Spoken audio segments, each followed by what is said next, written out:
আমরা যে আলোচনা আজকে নেব বলেছিলাম সেটার ভেতর ঢুকতে গিয়ে এবং আগেও কিছুটা টের পেয়েছিলাম যে এটা খুব ভুল করে ফেলেছে আর কি। কারণ হচ্ছে কি দুটোই রেসপিরেটরি ফিজিওলজি নিজেই প্রায় মিনিমাম 10 ঘন্টার একটা লেকচার দিলে লোকে কিছু না কিছু রেসপিরেটরি ফিজিওলজি বোঝে। আর ARDS র্যাপিডলি এক্সপ্যান্ডিং একটা ব্যাপার, সেখানেও কিন্তু আমরা বেশ ইনফরমেশন আছে, কিন্তু সবগুলো আমরা এখানে শেয়ার করতে পারবো না, অধিকাংশ আপনারাও জানেন। যাই হোক, what we are trying to do here, যে বেসিক্স নিয়ে একটু আলোচনা করবো, অনেক কিছু বাদ যাবে, যেগুলো কিছুটা রেলিভেন্স আছে সেগুলোকে নিয়ে আমরা একটু আলোচনা করতে চাই। দেখি হাউ ডু উই গো।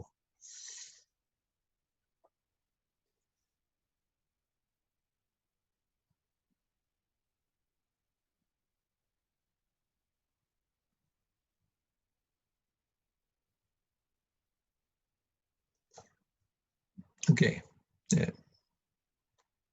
আমরা শুরু করি।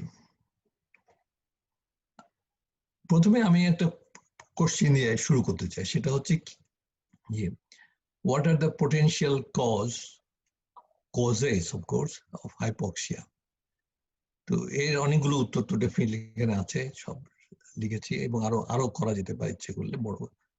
তো সবাই ultimately all those causes eventually will involve lung blood tissue। এবং আমরা আবার যদি আবার পুরনো আমাদের যে জ্ঞান আছে সেখানে ফেরত যাই, তাহলে হাইপক্সিয়া আর যে 4 প্রকার হাইপক্সিয়া আমরা জানা আছে সেগুলো একটু জাস্ট বলে নেওয়া। হাইপক্সিক, হাইপক্সিয়া, অ্যানিমিক, ইসকিমিক অথবা স্ট্যাগন্যান্ট বলে অনেকে, হিস্টোটক্সিক, এগুলো সবাই আমরা জানি। আমি জাস্ট বলবার জন্য for the sake of completeness বলছি। এবং এর সব যে কারণগুলো আছে আমাদের, তাদের মধ্যে 4টি প্রাইম কজেস বলি সাধারণত। যেগুলো একটা আছে ভিকিউ মিসম্যাচ, হাইপোভেন্টিলেশন, একটা ভালো রিজন কিন্তু পরে দেখাবো যে কেমন ভাবে হয় সেটা, ডিফিউশন ইম্পেয়ারমেন্ট এবং pulmonary shunt. VQ mismatch, pulmonary shunt খুব কাছাকাছি ব্যাপার এবং সেটাও আমরা একসঙ্গে আলোচনা করবো পরে। যদি আমরা রেসপিরেটরি ফাংশনকে জাস্ট গ্রসলি চিন্তা করি, তাহলে বলতে পারবো যে এটা হচ্ছে it is to deliver sufficient amount of oxygen এবং to remove CO2 that has been produced inside our cell as a metabolic end product। তো এই গোলগুলো অ্যাচিভ করবার জন্য যা লাগে আমাদের সেটা হচ্ছে these 4 functions, যেগুলোই আমরা আলোচনা করতে চেষ্টা করব যতদূর পারা যায়। Pulmonary ventilation, diffusion, transport of oxygen, CO2 and control অথবা রেগুলেশন অফ ভেন্টিলেশন।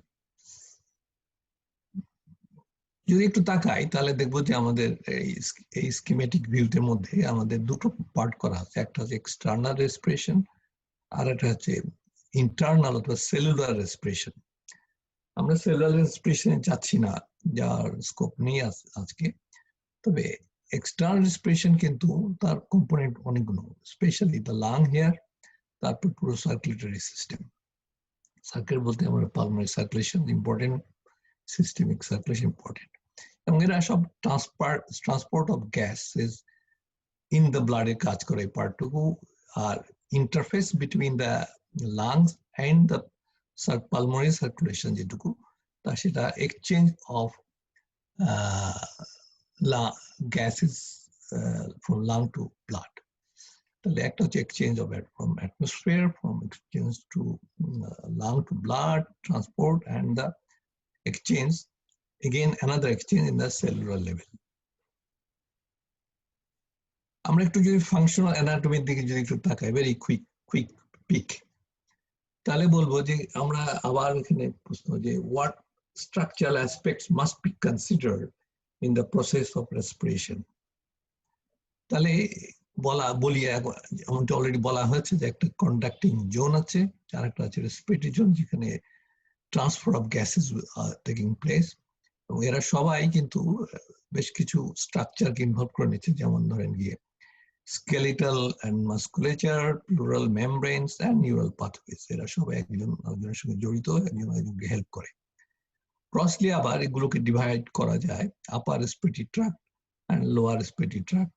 আমরা অ্যানাটমিক্যাল ডিমার্কেশন মোটামুটি জানি। এটাই আর কি upper respiratory tract, nasal cavity, the mouth cavity down to the larynx, larynx থেকে নিচে নেমে এসে down to the alveolar level পর্যন্ত যে lower respiratory tract.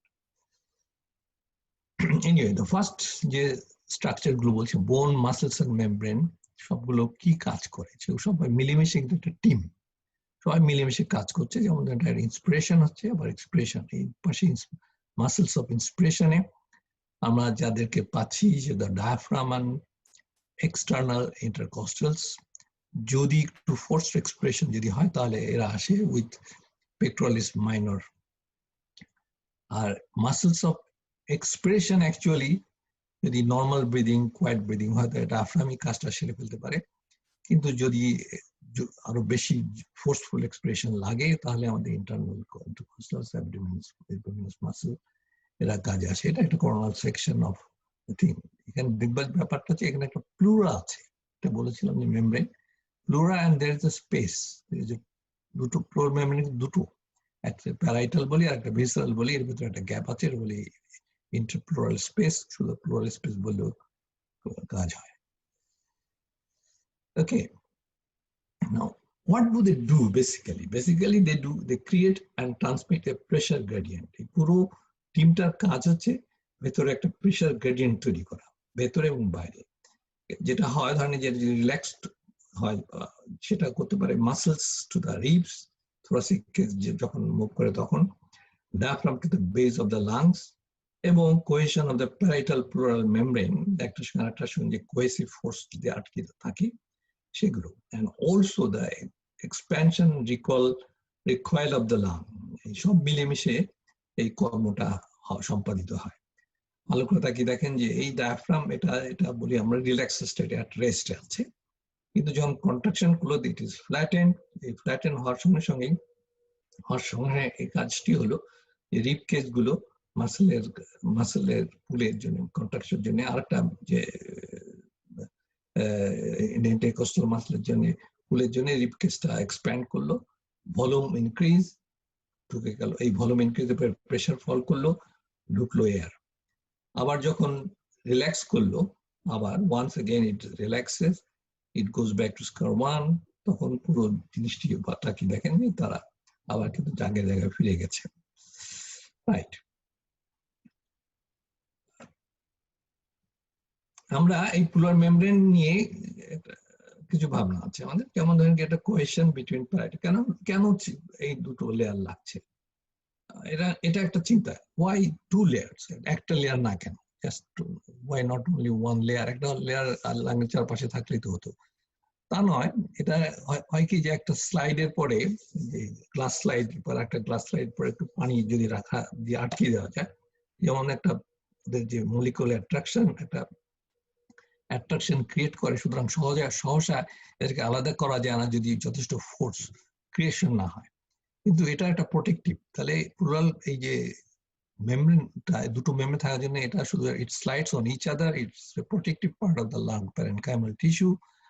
At the same time, it helps to create, it pulls, visceral memory pull, it helps to create a sort of subatmospheric pressure. Okay, তাহলে আমরা respiratory সিস্টেমটার মধ্যে যদি respiratory নিয়ে কথা বলি আমরা, তাহলে বলবো যে it keeps branching along with its vascular counterpart, এবং this goes up to makes up to 23 generations, এবং লার্জার এয়ারওয়ে যার ভিতরে আমরা যখন এয়ার যায় এটা উইথ হাই ভেলোসিটি, এবং হিসেব অনুযায়ী small in totality small cross sectional area, smaller airway low velocity, এখানে কিন্তু ভেলোসিটি হারিয়ে যায়, এবং লার্জ ক্রস সেকশনাল এরিয়া। এই দুটো খুব ইম্পর্টেন্স আছে এই জন্য যে আমরা একটু কিছু পরে আমরা একটু ফিজিক্সে যাবো, তখন দেখবো যে একটা ফ্লো ফিজিক্স আছে, সেই ফ্লো ফিজিক্সটা এখানে ইম্পর্টেন্ট। আমাদের লার্জার হাই ভেলোসিটি এবং টার্বুলেন্স হওয়ার খুব প্রচুর সম্ভাবনা এখানে স্মলার এয়ারওয়ে যেখানে আছে, যেখানে ক্রস সেকশন এরিয়া অনেক বেশি, ভেলোসিটি কমে যাওয়ার জন্য টার্বুলেন্স, রেনল্ডস নাম্বারটা ক্রস না করার সম্ভাবনা খুব বেশি, not unless there is the unreasonable bronchoconstriction, তা না হলে আর এখানে কিন্তু টার্বুলেন্ট হওয়ার চান্স খুব বেশি হয়ও, বিশেষ করে লম্বা লম্বা নিঃশ্বাস নিলে definitely there will be a great deal of turbulence. তাহলে যদি আমরা তাকাই তাহলে দেখব যে পুরো রেসপিরেটরি ট্রিতে আমাদের একটা কন্ডাক্টিভ জোন আছে আর একটা আছে যেটা বলি আমরা এটার নাম দিয়েছি আমরা গ্যাস এক্সচেঞ্জ পোর্শন জেনারেশন, অর্থাৎ এখানে আমরা রেসপিরেটরি জোন বলে ডাকি।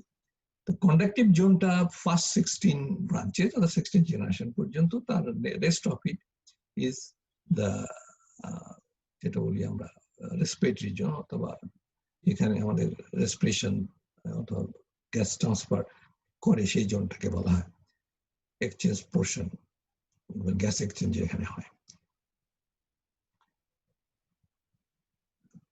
আরেকটা কথা সেটা হচ্ছে যে আমাদের এই যে পুরো রেসপিরেটরি ট্রি কিন্তু বেশ প্রোটেকশন আছে বাই কার্টিলেজ। এই কার্টিলেজ কিন্তু 10-11 জেনারেশন পর্যন্ত প্রোটেকশন দেয়, তারপরে আর প্রোটেকশন দেয় না।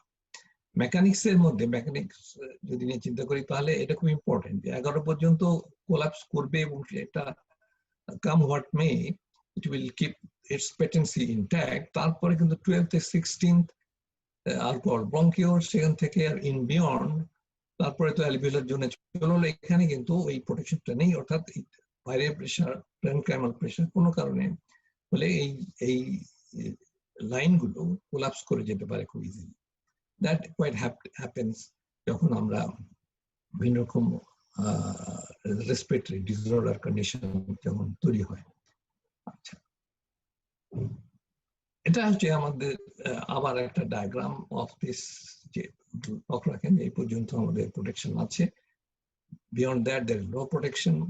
আর এটাও পালমোনারি আর্টারির সঙ্গে সঙ্গে আমাদের রেসপিরেটরি ট্রিও ব্রাঞ্চ করতে করতে ultimately it ends up in alveoli, ও এরাও ব্রাঞ্চ করতে করতে it ends up in a mesh around the alveoli. দেখে মনে হচ্ছে এটা অ্যালভিওলার মেশ। এই মেশ আর অ্যালভিওলার রিলেশনশিপ হচ্ছে আবার 80 থেকে 90%, অর্থাৎ অ্যালভিওলার যতটুকু সার্ফেস এরিয়া তারা 80 থেকে 95% টোটাল সার্ফেস তৈরি করে নেয় এই মেশটা এখানে। That is how that is where the real gas exchange takes place. দেখবার ব্যাপার এখানে এই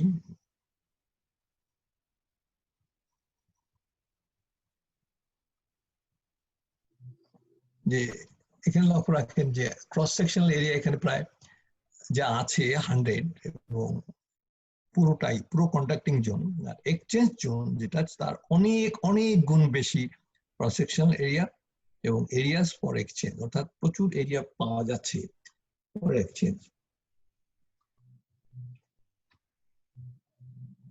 আমরা একটু অ্যানাটমিক্যাল ডেড স্পেস, আমরা still on functional anatomical dead space কথা একটু বলি।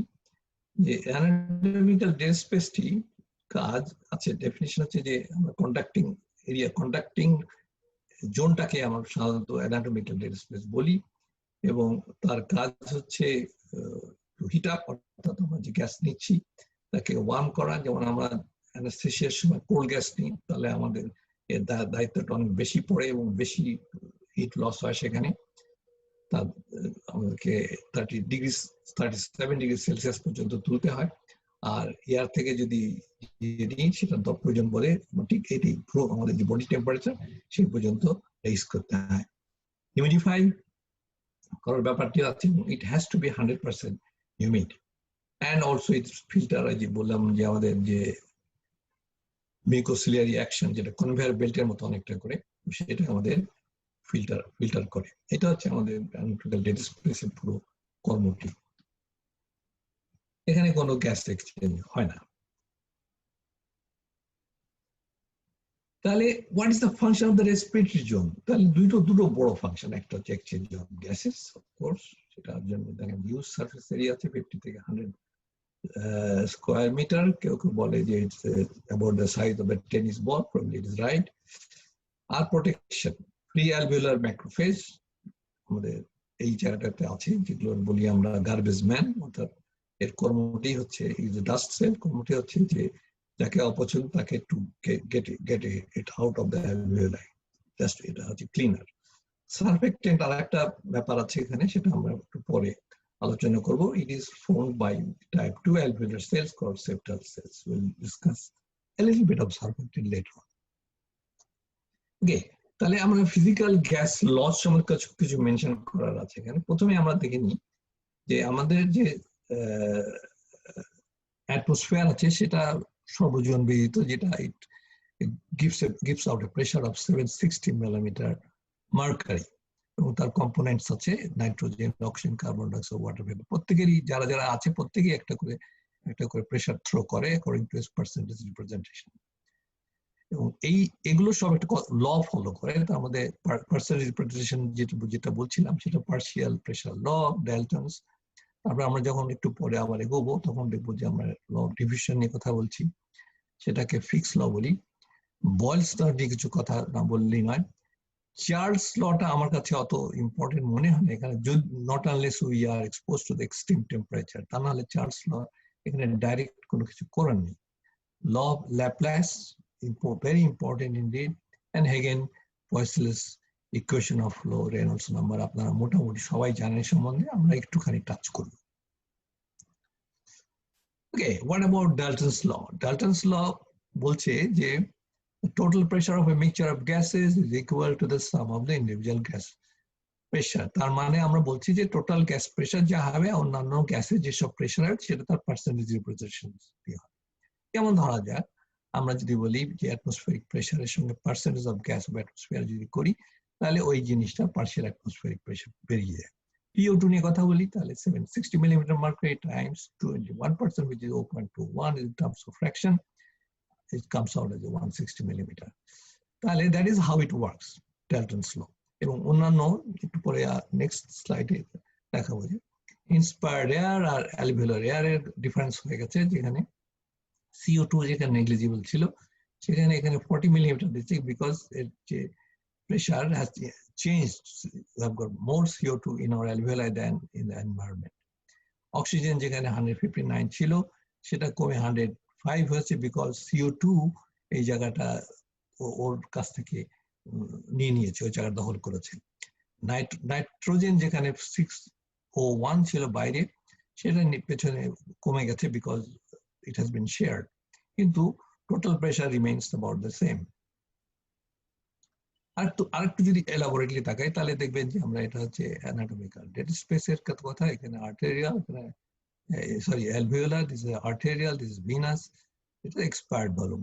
সবারই 760 আছে, only the odd fella is here is 704 in the venous side. এই venous side থাকার কারণ হচ্ছে কি there is a gradient down here. এই গ্রেডিয়েন্টটা আর্টেরিয়াল থেকে ওখানে যাওয়ার জন্য সুবিধে, এই গ্রেডিয়েন্টে থাকার জন্য আমরা অ্যালভিওলার লেভেলে যখন যাই তখন আমাদের এই গ্রেডিয়েন্টটা হেল্প করে to load this oxygen. Right, তাহলে আমরা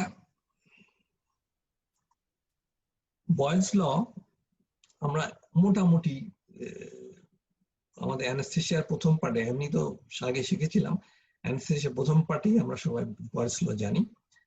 PV equals K, এটা বলছে যে রিলেশনশিপ হচ্ছে pressure and volume of a gas or system inversely related, temperature remaining constant. তো এটা আমাদের এখানে কি কাজে লাগে? How does Boyle's law work in us? এই গ্যাস ল গুলো কিন্তু সব আইডিয়াল গ্যাসের, এগুলো রিয়াল গ্যাসের জন্য, আইডিয়াল গ্যাসের, কিন্তু আমরা আমাদের ভেতরে এটা ঢুকিয়ে নিয়েছি এই কারণে যে আইডিয়াল হোক যা হোক, কিন্তু আমাদের রাফলি এটা আমাদের ভেতরে কাজ করে, সেই জন্য আমরা বয়েলস ল বলি। একজন পিউরিস্ট হয়তো বলবে যে আবার এটা আইডিয়াল গ্যাসের ব্যাপার, আপনি এর মধ্যে খাটবেন, ইটস নট রিয়েলি ট্রু। যাই হোক, আইডিয়াল গ্যাসই ডাজন্ট এক্সিস্ট ইন রিয়ালিটি। তাহলে আমরা যদি এখানে তাকাই আবার, তাহলে যেটা দেখছি সেটা হচ্ছে যে অ্যাট রেস্ট যদি ডায়াফ্রাম চেহারা এই হয়, কন্ট্রাকশনে ফ্ল্যাটেন্ড হয়, তাহলে তাকে দেখেন এইখানকার যে ভলিউমটা, এই ভলিউমটা কিন্তু এটার এক্সপ্যানশনে ডায়াফ্রাম নিচে নামা, রিব কেসটা বাইরে চলে যাওয়ার জন্য ভলিউমটা হ্যাজ ইনক্রিজ। এই ভলিউমটা ইনক্রিজ হচ্ছে, pressure inside has to decrease, তা নাহলে গ্যাস গ্রেডিয়েন্টে গ্যাস আসবে না এখানে। এবং আলটিমেটলি আবার যখন এটা কন্ট্যাক্ট করে নিয়েছে তখন reverse has taken place, that is it has gone back to the state of rest. আরেকটা গ্যাস ল কথা বলতেই হবে, সেটার নাম হচ্ছে হেনরিজ ল।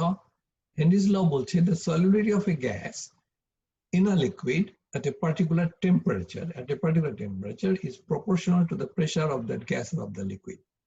অর্থাৎ একটা পার্টিকুলার টেম্পারেচার ভ্যারিয়েবল, পার্টিকুলার টেম্পারেচারে যত প্রেশার আপনি ওর উপর রাখতে পারবেন, পার্শিয়াল প্রেশার যত বাড়াবেন ততই আপনি ঢুকিয়ে দিতে পারবেন গ্যাসটা লিকুইডের মধ্যে। অর্থাৎ আপনি যদি বেশি অক্সিজেন দেন একটা পেশেন্টকে, তাহলে এই গ্যাসের প্রেশার যতই বাড়তে থাকবে অ্যালভিওলাইতে, ততই কিন্তু সে ওপারে পৌঁছে যাবে, অর্থাৎ ব্লাডের মধ্যে ঢুকে যাবে অন দ্যাট টেম্পারেচার, অর্থাৎ 37 degree what ever temperature it is, সেই টেম্পারেচার।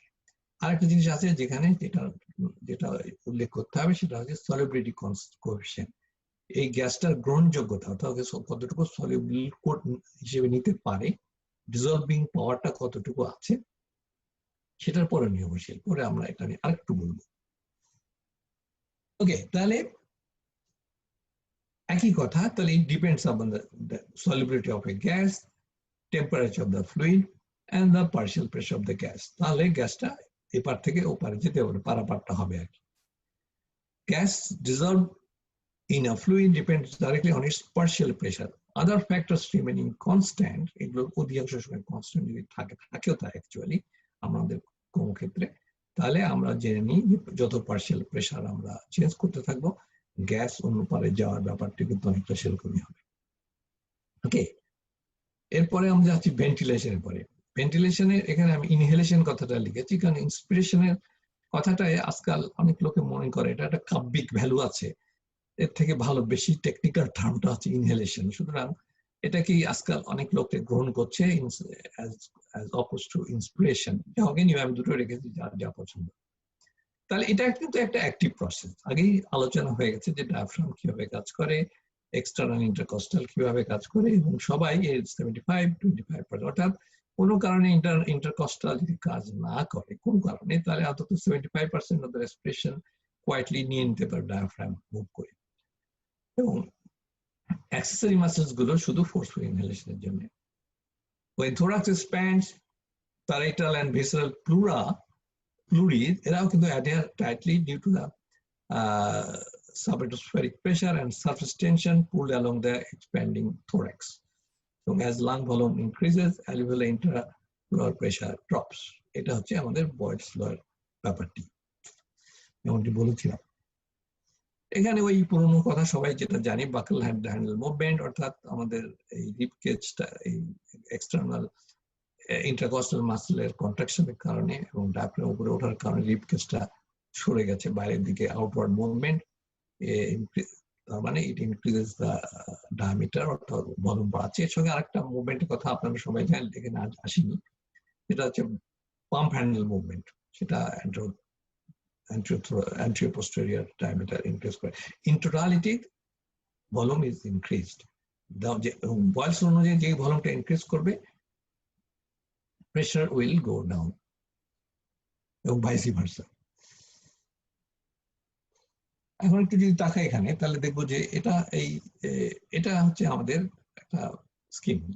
এখানে 760 at resting condition, এখানে বাইরে আছে, ভেতরে 760 আছে, বাইরেও 760, সবাই 760, কিন্তু ভেতরে ইন্টারপ্লুরালের মাঝখানে কিন্তু আমাদের সাবঅ্যাটমসফেরিক প্রেসার 756। এটা একটা মিন ভ্যালু।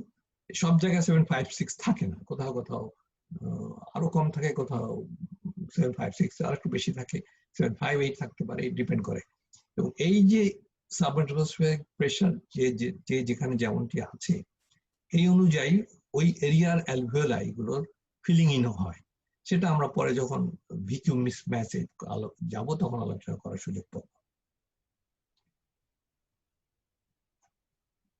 এটা আমরা অলরেডি দেখিয়ে নিয়েছি যে হাউ ইট ওয়ার্কস, ইন্টারপ্লুরাল প্রেসার এবং ডায়াফ্রাম রিল্যাক্সেস, এটা already we have discussed.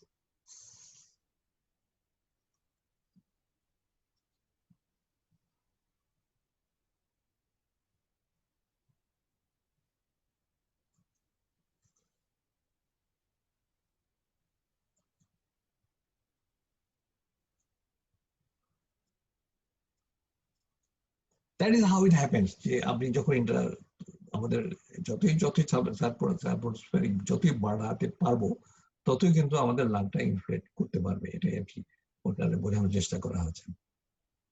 Now then go to exhalation অথবা expression. Expression এর কাব্যিক ভ্যালু আছে, সেই জন্য আমি ওটার ভেতর না গিয়ে আমি exhalation বলে ডাকতে চাই।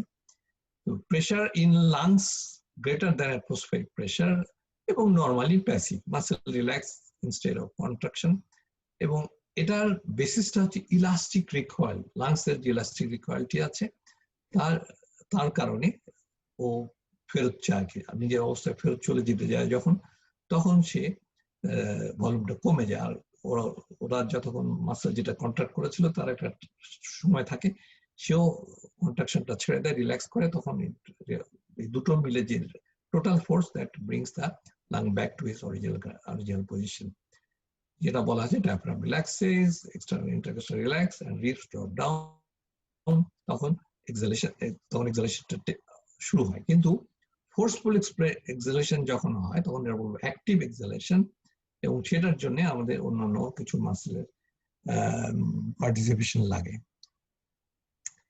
ওই কথাটাই আমি আবার একটা ছবি দিয়ে বোঝানোর চেষ্টা করেছি, তাকে দেখেন যে আমরা ইন্সপিরেশন ডিউরিং ইনহেলেশনে ডায়াফ্রাম কন্ট্রাকশন হচ্ছে মাসলগুলো, এবং আবার যখন এক্সালেশনে যে মোটামুটি রিল্যাক্সিং। এটা হচ্ছে নর্মাল কোয়াইট রেসপিরেশনের চেহারা। যাই হোক, আমরা ভেন্টিলেশনের মধ্যে আবার যে ফিক্স থিংস টু কনসিডার হচ্ছে আমাদের, আমি এটা তো বললাম how it happens in terms of pressure delta P অথবা চেঞ্জ অফ প্রেশারের জন্য, কিন্তু এই সঙ্গে সঙ্গে ডেল্টা পি অথবা চেঞ্জ অফ প্রেশারের সঙ্গে সঙ্গে আমাদেরকে আরেকটা কথা মনে রাখতে হবে, সেটা হচ্ছে যে airway diameter and surfactant effect.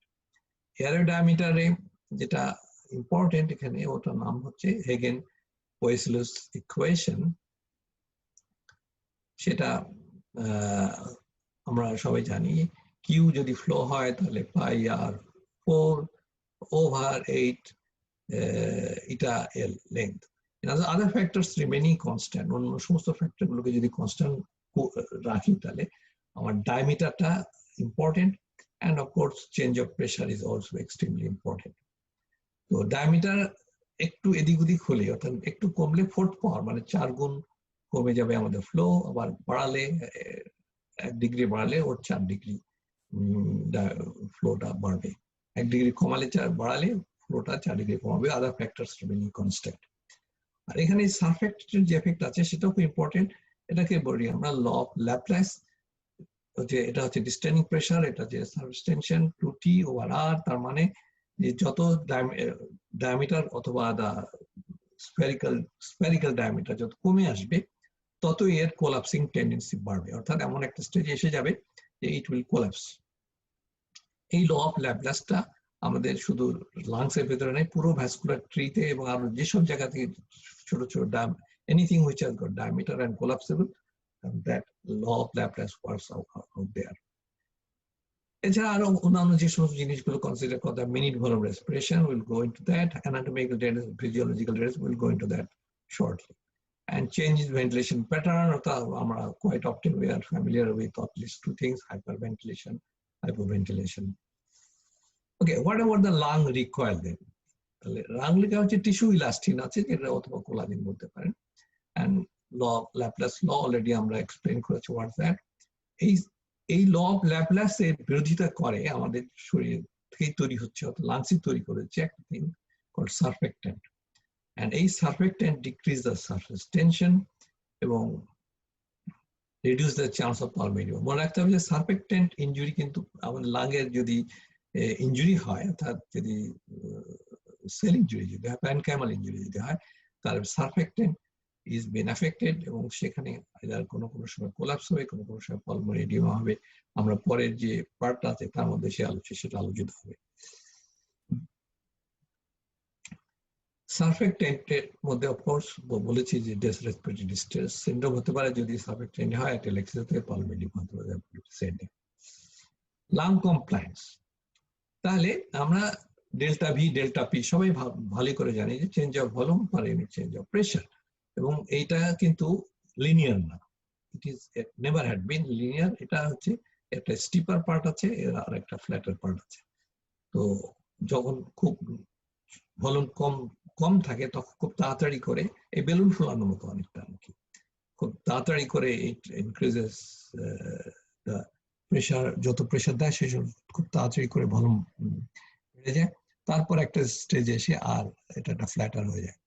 এই জিনিসটি যদি ডিজিজ প্রসেস কিংবা অন্যান্য কন্ডিশন বিশেষ করে যদি নর্মাল হয় তাহলে এমফাসিস আমরা চাচ্ছেন যে this compliance is increase, and on the other hand any condition including for ILD situation and any other thing like alveolar edema and things like that সেখানেও কিন্তু আমাদের কমপ্লায়েন্স কমে যাবে অথবা আমাদের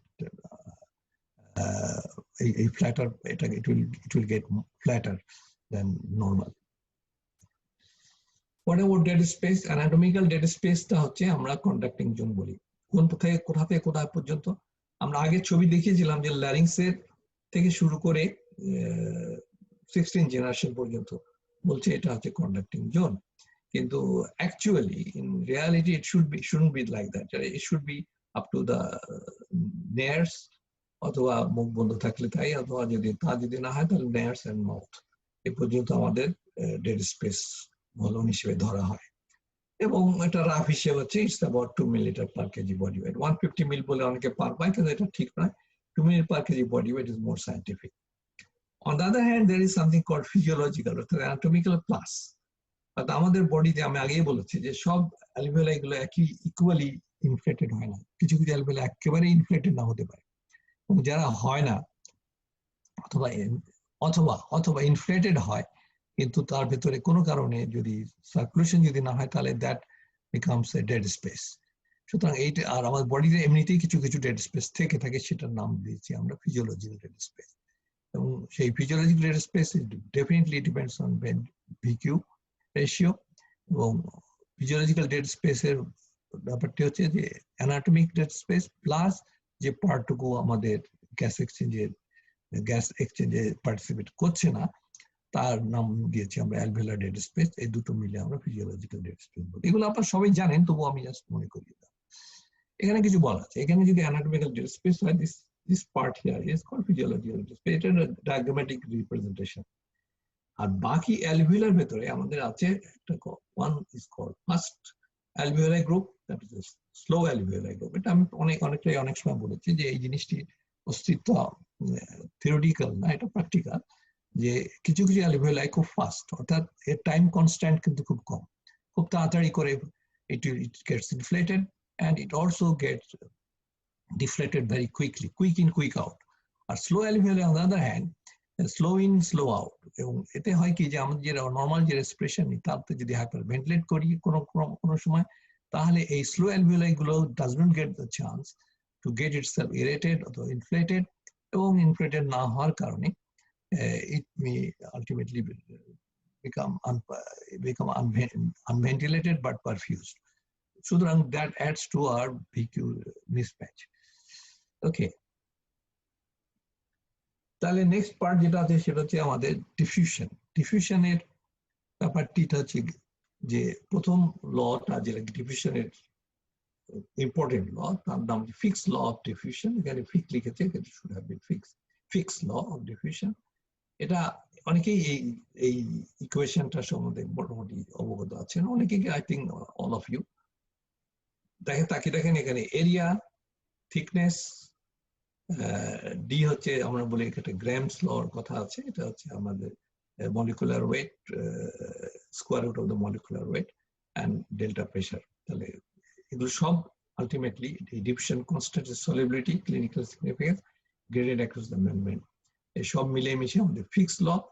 আদার ফ্যাক্টরস রিমেনিং কনস্ট্যান্ট, যদি তাহলে এরিয়ার উপর নির্ভরশীল, আদার ফ্যাক্টর রিমেনিং কনস্ট্যান্ট, অথবা আদার ফ্যাক্টর রিমেনিং কনস্ট্যান্ট, থিকনেসের উপর নির্ভরশীল। অফটেন আমরা এরিয়া হারাই, অফটেন আমরা বেশি ঠিক হয়ে যাই।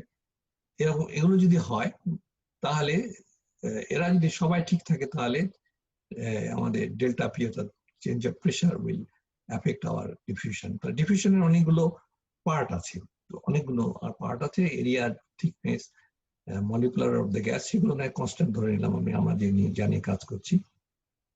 তো definitely change of pressure, partial pressure, এখানে কিন্তু চেঞ্জ অফ পার্শিয়াল প্রেশারটা খুব ইম্পর্টেন্ট হয়ে ওঠে আমাদের কাছে। ওকে, এখানে আমরা ফিরে যাই আরেকটা ইকুয়েশনের মধ্যে। যে ইকুয়েশনটা আমার ব্যক্তিগতভাবে মনে করি এক্সট্রিমলি ইম্পর্টেন্ট ইকুয়েশন। এটা নাম হচ্ছে অ্যালভিওলার ইকুয়েশন, এআর ইকুয়েশন। তাকিয়ে দেখেন এখানে একটা আই হবে আর কি। তাকিয়ে দেখেন এখানে অ্যালভিওলার অক্সিজেন নিয়ে কথা বলা হচ্ছে। তো এটার ভেতরে যেটা ইম্পর্টেন্ট হিয়ার যে রেসপিরেটরি রেট, রেসপিরেটরি রেশিও অথবা রেসপিরেটরি কোশেন্ট, আর কিউ বলতে পারেন আপনারা। তো হাইপার ভেন্টিলেট যদি করেন তাহলে আমরা অ্যাকর্ডিং টু আওয়ার আগের যে গ্যাস আমরা এটা বলেছি, যে তাহলে এই অ্যালভিওলার ইকুয়েশন অনুযায়ী PiO2 যদি 150 হয় তাহলে PSO2 যদি 40 হয় তাহলে 110 মিলিমিটার, এটা নর্মাল। যদি হাইপার ভেন্টিলেট করেন তাহলে যদি PaCO2 20 যদি হয় তাহলে দেখবেন যে পেশেন্টের অ্যালভিওলার alveoli 130 millimeter mercury পর্যন্ত হয়ে গেছে। অর্থাৎ hyperventilation will definitely increase your partial pressure in the alveoli. ঠিক উল্টোটা হচ্ছে হাইপোভেন্টিলেশনে। যদি পেশেন্টের হাইপোভেন্টিলেট করতে দেন আপনি, আমরা আজকাল আর স্পন্টেনিয়াস রেসপিরেশন রাখি না পেশেন্টকে বলতে গেলে, যদি থাকে তাহলে এই ভাবনাটা রাখতে হয় মনে মধ্যে। যদি কখনো পেশেন্ট হাইপোভেন্টিলেট করে তাহলে তার CO2 বাড়বে, এবং সেই CO2 যদি বাড়ে তাহলে 150 থেকে তাকে বাদ দিলে যা হয় সেটা হবে তার ব্রিদিং এয়ার। অফকোর্স আমি যদি 21% অক্সিজেন দিই তাহলে তার 17 মিলিমিটার মার্কারি তার হচ্ছে কি বলে, অর্থাৎ he will be his pressure, alveolar pressure will go down. আরেকটা জিনিস মনে রাখতে হবে যে অ্যালভিওলার CO2 কনসেন্ট্রেশনটা of course inverse related with our metabolic CO2 production, অর্থাৎ VO2 যে মেটাবলিক এন্ড প্রোডাক্ট হিসেবে। তাহলে আমরা যদি এটা যদি কনস্ট্যান্ট থাকে তাহলে PaCO2 inverse related with alveolar ventilation. যত ভেন্টিলেশন নেবেন তত PaCO2 কমে যাবে, অত কমবে, ভাইস ভার্সা। ওকে, নাও দেন ট্রান্সপোর্ট আমরা অক্সিজেন নিয়ে যদি শুরু করি, অক্সিজেন দুটো ফর্মে যায়, এটা সবাই জানেন, dissolved form and combined with haemoglobin. এবং এটার একটা লিনিয়ার রিলেশনশিপ, ডিজলভ ফর্মের সঙ্গে যে PO2 ইন ব্লাড একদম লিনিয়ার রিলেশনশিপ। আর 1 gram of hemoglobin contains about 1.3 milliliter of oxygen. Normal hemoglobin contains 50 milligram, তার মানে আমরা ধরে নিতে পারি যে ওখানে 100 milliliter ব্লাড চলে যাচ্ছে। যদি আমরা সিস্টেমিক আর্টেরিয়াল ব্লাডের স্যাচুরেশন হয় about 97%, systemic venous blood is 25%. On the other hand আমরা P50 বলে অনেক সময় ডাকে ওডিসি কে, সেই P50 তে বলি আমরা সেখানে 50% saturation. What about the oxygen content then? Oxygen content ক্যালকুলেশনটা হচ্ছে হিমোগ্লোবিন কতটুকু ধারণ করতে পারে তার সঙ্গে হিমোগ্লোবিন কনসেন্ট্রেশন আর স্যাচুরেশন এই হিসেব করে যদি আমরা নিই তাহলে দেখা যায় যে it will be about approximately 20 millilitre. এবং মনে রাখেন DO2 যে ডেলিভারি অফ অক্সিজেন, এর সঙ্গে কিন্তু আমার কন্টেন্টের হিসেবের গরমিল আছে। DO2 মানে কিন্তু অক্সিজেন কন্টেন্ট না।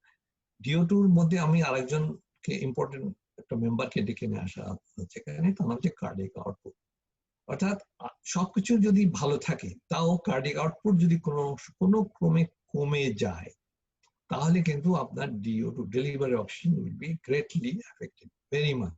সুতরাং আমরা যখন অ্যানেস্থেসিয়া দিই তখন এই কার্ডিয়াক আউটপুট নামক এই পার্টিকুলার ব্যাপারটির প্রতি আমাদের নজর রাখতেই হবে। আমাদের normally we should not allow this to happen, A cardiac output is going down. এর সঙ্গে আরেকটা জিনিস জড়িত আছে, সেটা হচ্ছে যে আমাদের অক্সিজেনকে ধরে রাখা, ছেড়ে দেওয়া।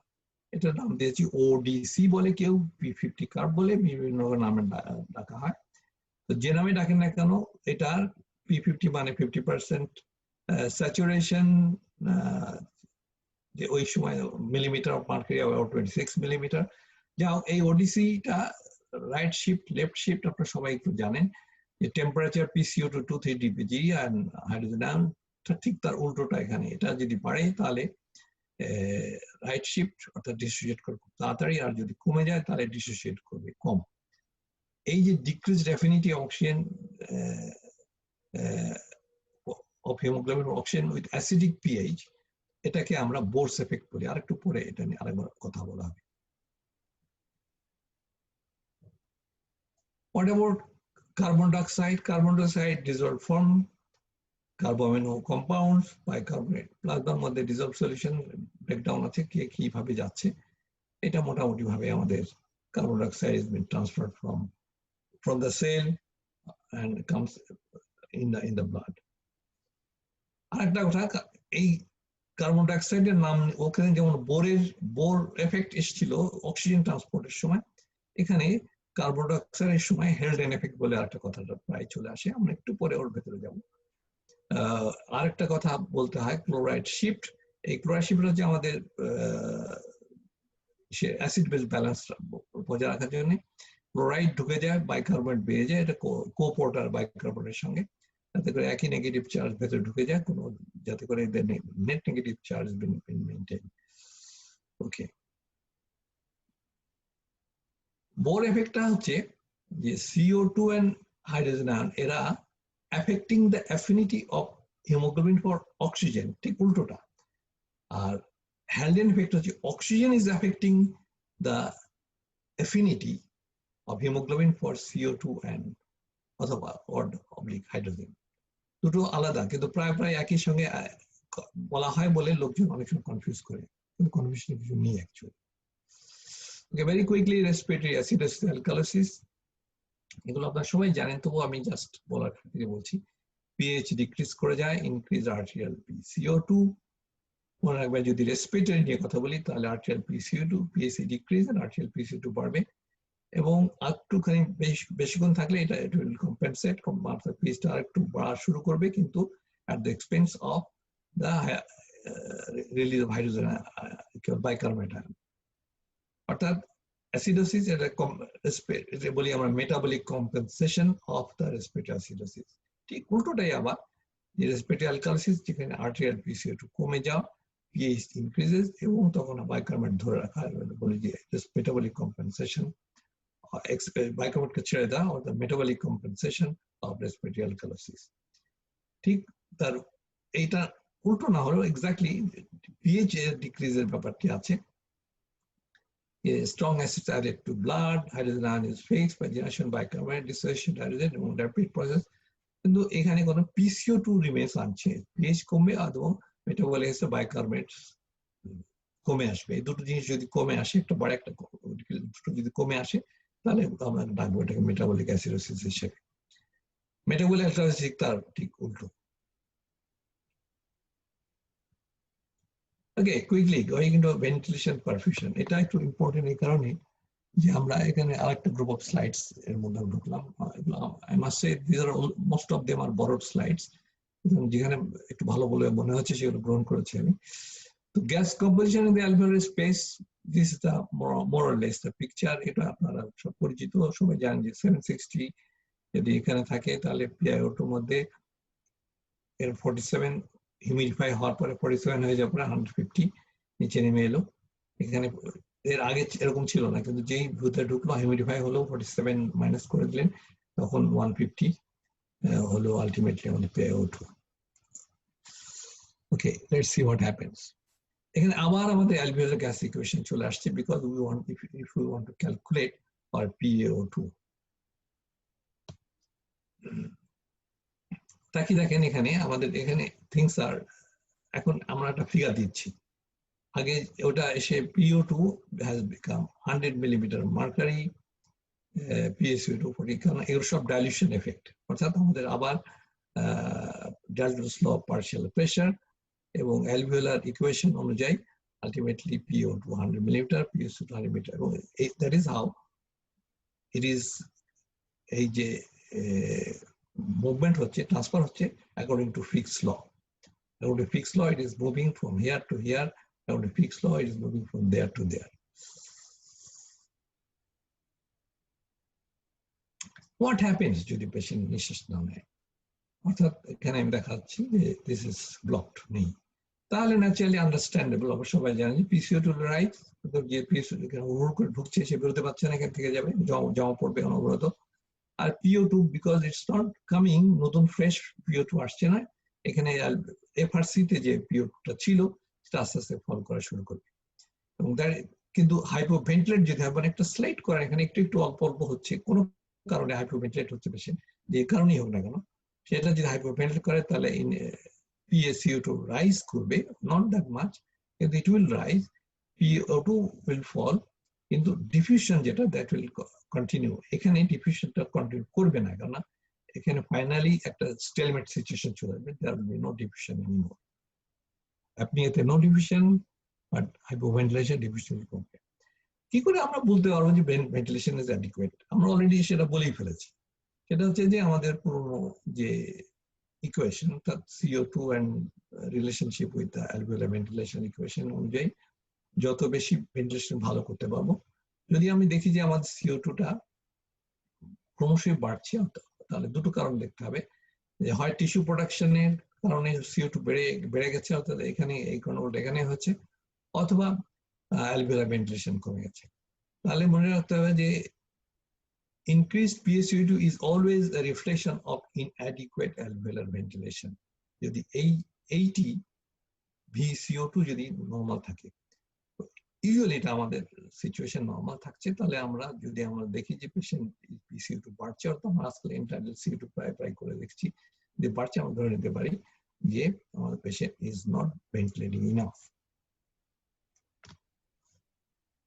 ওকে, তাহলে অ্যালভিওলার হাইপোভেন্টিলেশন যদি হয়, তাহলে আমরা যদি বলি যে 80 হচ্ছে আমাদের PaCO2, তাহলে আমাদের কিন্তু PO2 কে অ্যাফেক্ট করবে কতটুকু, ঠিক 80 বাদ দেন 150 থেকে, কারণ ওই জায়গাটা সে এর থেকে বড় করে নেবে, নিলে আলটিমেটলি PO2 50 মিলিগ্রাম মার্কারি। এটা কেন হবে? CO2 ইজ মোর ডিফিউজিবল, তাড়াতাড়ি জায়গা দখল করে নিতে পারে, that it will do at the expense of the oxygen. তাহলে ভিকিউ ম্যাচিং এর ব্যাপারে আমাদের জানি যে we have about 300 million alveoli. Different alveoli may have widely differing amounts ventilation and perfusion. আগেই বলেছি যে সব অ্যালভিওলাই কিন্তু সমান ভাবে আচরণ করে না, কেউ বেশি ভেন্টিলেটেড হচ্ছে, আবার কেউ কম ভেন্টিলেটেড হচ্ছে, because of the change of the sub atmospheric pressure around them. কারো বেশি কারো কম, এবং নেট ভ্যালু যেটা সেটা আবার ধরেন -4 থেকে -5 পর্যন্ত, কিন্তু এটা এখন কখনো একটু বেশি কখনো একটু কমার কারণে সবাই ইকুয়ালি ভেন্টিলেটেড হয় না।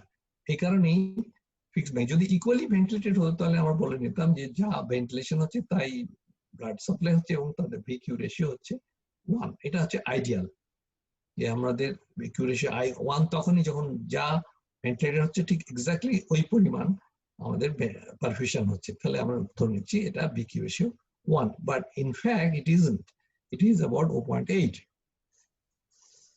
তাহলে মনে করেন suppose the left lung is ventilated but কোনো কারণে not been perfused for any reason, তাহলে ওটাকে আমি বলি যে it is dead space effect হলো, ventilated not perfuse, dead space effect. উল্টোটা হতে পারে, suppose the right lung is perfuse but not ventilated. যারা ওয়ান লাং অ্যানেস্থেসিয়া করেন তারা জানেন যে লেফট লাং, একটা লাংকে আপনার ব্লক করে দিলেন, আর একটা লাং ইজ ভেন্টিলেটেড। যে লাংটা ব্লক করে দিলেন সে লাংটা ধরেন ভেন্টিলেট করছে, যদি নট পারফিউজড হয়, এরকম হচ্ছে না, এই জায়গাটা হচ্ছে right lung is perfused but not ventilated, তাহলে সেখানে একটা শান্ট এফেক্ট আসতে পারে। যদি তার জন্য আমরা মেজার নিই, যারা ওয়ান লাং অ্যানেস্থেসিয়া করেন তারা অক্সিজেন বাড়ানোর চেষ্টা করেন যাতে করে একটা রিজনেবল PaO2 ডেভেলপ করে, সেই রিজনেবল PaO2 দিয়ে আলটিমেটলি আমাদের transfer of oxygen and tissue oxygenation গুলো মেনটেন হয়। ওকে, ধরেন একটা জায়গায় আমি ধরলাম একটা লাং নর্মাল আছে আর একটা যে লো ভিকিউ, আমি রিজিয়নের কথা বলছি, লো ভিকিউর এরিয়া, এই লো ভিকিউ যে এরিয়া সেখানে PaCO2 উপরে উঠে আছে, PO2 নিচে নেমে এসেছে, and its PO2 has become 50 যেমনটা আগে দেখেছিলাম। এবং তাহলে রেজাল্ট কি হবে?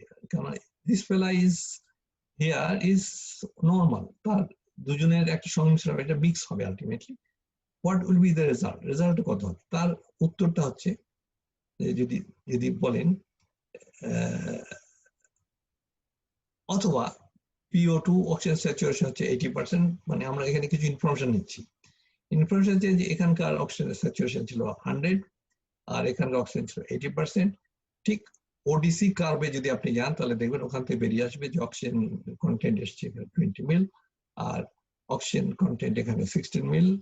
20 মিল প্লাস 16 মিল 36 মিল, দুই দিয়ে ভাগ করেন, যেটা হবে রেজাল্ট সেটা অর্থাৎ 18 will be its ultimately content. 18 কে যদি আপনি ODC তে নিয়ে চলে যান তাহলে দেখেন 18 is ultimately, this is 18 here, হচ্ছে এখানে রেজাল্ট হবে 60 মিলিমিটার মার্কারি PO2, অর্থাৎ ইট ইজ একটা লাংয়ের। আমি যদি আবার এখানে একটু ফেরত যাই, তাহলে সিচুয়েশনটা কিন্তু আমাদের প্রায়শই কোনো লাং কন্ডিশন, যে লাংগুলো ভালো মতো ভেন্টিলেট করছে না, যে কোনো লাংয়ের যে পার্টটাই হোক না, পুরোপুরি দুই লাং ধরেই বলেন কিংবা একটা লাংই ধরেন, যেখানে হয়তো কোনো কারণে কনসোলিডেটেড হয়ে আছে। মনে রাখতে হবে কনসোলিডেটেড লাং কিন্তু ভেন্টিলেটেড হয় না, কিন্তু পারফিউজড হয়, এবং এই perfusion is a desaturated blood. সুতরাং any pathology in the lungs will ultimately may be called as ultimately mixed blood, and that may give a very low PO2 indeed. এটা আমাদের আমার পরের যে আলোচনা হবে সেই আলোচনার মধ্যে আমরা আবিষ্কার করব। ওকে, অলরেডি বলে দিয়েছি আমি what has happened. তাহলে PCO2 and VQ mismatch, কিন্তু এটা একটা রিলেশনশিপটা কিন্তু oxygen CO2 content and PCO2 কিন্তু লিনিয়ার রিলেশনশিপ না, it's not really linear relationship, অনেকটা কার্ভ রিলেশনশিপ বলা যেতে পারে। তো এই শেপ অফ দ্য কার্ভ গুলো বলি আমরা, কিছু লো ভিকিউ ইউনিট আছে, কিছু হাই ভিকিউ ইউনিট আছে, সেই অনুযায়ী, এবং total ventilation must increase for this compensation. তাহলে আমি জানি যে আমাদের যদি PCO2 ভিকিউ মিসম্যাচে যদি আমাদের PCO2 যদি বাড়ে, তাহলে আমাদের হাইপার ভেন্টিলেশন অথবা টোটাল ভেন্টিলেশন ভি যেটা বলি আমরা, এটা যদি বাড়াই, তাহলে আলটিমেটলি আমরা CO2 তো আনতে পারবো না, আমাদের অক্সিজেনেশন ভালো হওয়ার সম্ভাবনা আছে। ওকে, তাহলে দুটো এক্সট্রিম, একটা এক্সট্রিম অলরেডি আমরা দেখিয়েছি, শান্ট বন্ধ হয়ে গেল কমপ্লিটলি, আর একটা ডেড স্পেস বন্ধ হয়ে গেল পারফিউশন ওয়াইজ, আর একটা হলো বন্ধ হয়ে গেল ভেন্টিলেশন ওয়াইজ কমপ্লিটলি। তাহলে শান্ট যেখানে বন্ধ হয়ে গেল ভিকিউ কিছু হচ্ছে না, তাহলে জিরো, অর্থাৎ ভিকিউ রেশিওতে জিরো হচ্ছে, আর এখানে ভিকিউ ইজ ইনফিনিট। বাই ইনফিনিট এই কারণে যে আপনি দেখতে পাবেন এরপরে, যদি একটু পরে এই গ্রাফে দেখবো, তাহলে আমরা ওই অবস্থাটা কি আবার এক্সপ্লেন করেছি, এখানে বন্ধ, এখানে বন্ধ, আর in between is a normal lung. এটা যদি আবার গ্রাফে নিয়ে যাই, তাহলে দেখতে হবে it starts from 0 and it goes down and down. এখানে 150 তে সে টাচ করেছে, কিন্তু it can go beyond, এই জন্য এটাকে ইনফিনিটি বলা হয়। তাহলে আমাদের 100% অক্সিজেন যদি ব্রিথ করি, quite often we do that, specially anaesthesia দেওয়ার আগে রোগীকে বেশ কিছুক্ষণ ধরে অক্সিজেন শুকায়, এবং আমরা জানি যে অক্সিজেন শুকায় আমরা বলি আমরা ডিনাইট্রোজেনেশন করছি, অর্থাৎ নাইট্রোজেন ওয়াশ আউট হচ্ছে। এটা আমরা মিনিট 5 ধরে করি, কেমন 3 মিনিট, ডিপেন্ড করে অনেক ওয়ার্ক আছে পরে। তাহলে 5 মিনিট যদি আমরা ধরি অপটিমাল, যে এত সময়টুকু আমরা তাকে 100% অক্সিজেন শুকাই, which is equivalent to 3 time constant, মানে এটা একটা এক্সপোনেনশিয়াল ফাংশনের মধ্যে চলে যায়, 3 time constant, তাহলে আমরা বলতে পারি যে আমাদের ফুললি অক্সিজেনেশন হয়েছে, nitrogen has washed out 97% plus এবং 95% প্লাস। তো এই বাকিটুকু নিয়ে যেমন PO2 হবে, theoretical speaking it should be about 550 millimetre mercury. আমাদের যদি অ্যালভিওলার ইরিগেশনে চলে যায়, তাহলে দেখবেন that is what is going to happen in PaO2, ultimately PaO2 also. That it is good news যে আমরা প্রচুর রিজার্ভ এই 5 মিনিট ধরে আমি আমার আর্টারিতে রাখলাম, প্রচুর রিজার্ভ রাখলাম। যদি কোনো কারণে অ্যাপনিয়া হয়ে যায়, পেশেন্ট আর ব্রিথ করতে পারছে না, ইন্টুবেশন অসুবিধা হচ্ছে, ইত্যাদি ইত্যাদি যদি হয়, তাহলে at least you have got that much of pressure of oxygen, partial pressure of oxygen to go to the tissue. এছাড়া আরেকটা কথা, যে এই 100% অক্সিজেন যদি শান্ট যদি হয়, তাহলে unfortunately it's not going to work very much, কিন্তু যদি ভেন্টিলেশনের প্রশ্ন যদি হাইপারটেনশন, সেখানে ইট ওয়ার্কস বেটার। ওকে, তবে মনে রাখতে হবে যে শান্টের লিমিটেড রেসপন্স টু অক্সিজেন মানে কিছুটা বাড়বে, এটার জন্য অনেক সময় শান্ট আছে কিনা ডায়াগনোস করার জন্য আপনি যে 100% অক্সিজেন দেন, যদি ইমপ্রুভ করে লিটল বিট, তাহলে বুঝবেন যে পেশেন্ট হ্যাজ শান্ট। শান্টের ক্যালকুলেশন আছে, একটু কমপ্লেক্স ক্যালকুলেশন, আমি এর মধ্যে যাব না, আমিও আমার নিজেও খুব I myself get confused, and আপনারা যদি some of you are good, some of you are not that good। তাহলে এমনিতেই কিন্তু আমাদের শান্ট একটা নিয়ে আমরা বেঁচে আছি, আমি আপনি সে তাহারা সবারই কিন্তু একটা ফিজিওলজিক্যাল শান্ট আছে, আমরা বলি 2 থেকে 5% ম্যাক্সিমাম, 2% ধরে নেওয়া যায়, তাহলে তারা কারা? আমরা ব্রঙ্কিয়াল ভেন্স গুলো ডাইরেক্টলি এপার থেকে উপরে চলে যায় উইদাউট মিটিং দ্য লাংসের যে ট্রান্সফার অফ অক্সিজেনটাকে না মিট করেই। আর কিছু প্লুরাল ভেন্স আছে directly on the other side অর্থাৎ লেফট সাইডে চলে যাচ্ছে। কিন্তু প্যাথোলজিক্যাল শান্ট প্রচুর আছে, সেটা হচ্ছে ইন্টারকার্ডিয়াক হতে পারে, ইন্টারপালমোনারি হতে পারে, ভ্যাসকুলার মালফরমেশন, আনভেন্টিলেটেড, এবং তারও অনেক লম্বা লিস্ট আছে, আমি ওটার মধ্যে যা দরকার নেই যাচ্ছি না। তাহলে আমরা কি করে বুঝবো যে শান্ট আছে? মিসম্যাচিং এন্ড শান্ট বোঝার উপায় কি? আমরা অনেক রকম কায়দা আছে, রেডিও ট্রেসার থেকে শুরু করে মাল্টিপল ইনার্ট গ্যাস অ্যানালাইসিস থেকে শুরু করে, আমরা যদি ওগুলো বাদ দিয়ে দিই তাহলে হাতে যেটা আছে সেটা এ গ্রেডিয়েন্ট বলি অনেক সময় আমরা। এবং এ গ্রেডিয়েন্ট হচ্ছে এই যে totally efficient lung unit with matched VQ, alveolar and capillary purity would be equal. ব্যাপারে কোনো সন্দেহ নেই। 1. Admixture of venous blood, যে অ্যাডমিকচার হওয়া শুরু হলো তখন দেখা গেলো যে এটা 1 থাকছে না, নিচে নামা শুরু করলো। শান্ট আছে বলেই আমাদের VQ রেশিওটা কমে গেছে, কমে যে আলটিমেটলি ইট হ্যাজ বিকাম 0.8। এবং সেটা যদি ক্যালকুলেট করেন আপনি আবার সেই alveolar ইকুয়েশন যদি ক্যালকুলেট করেন, then it will tell you the A gradient সাধারণত 10 থেকে 15 মিলিমিটার হচ্ছে লিমিট। তারপরে কিন্তু এর থেকে বেশি যদি হয় তাহলে আপনাকে শান্ট আছে বলে আপনার সন্দেহ হবে, এবং আপনি will have to look for possible shunt and treat it.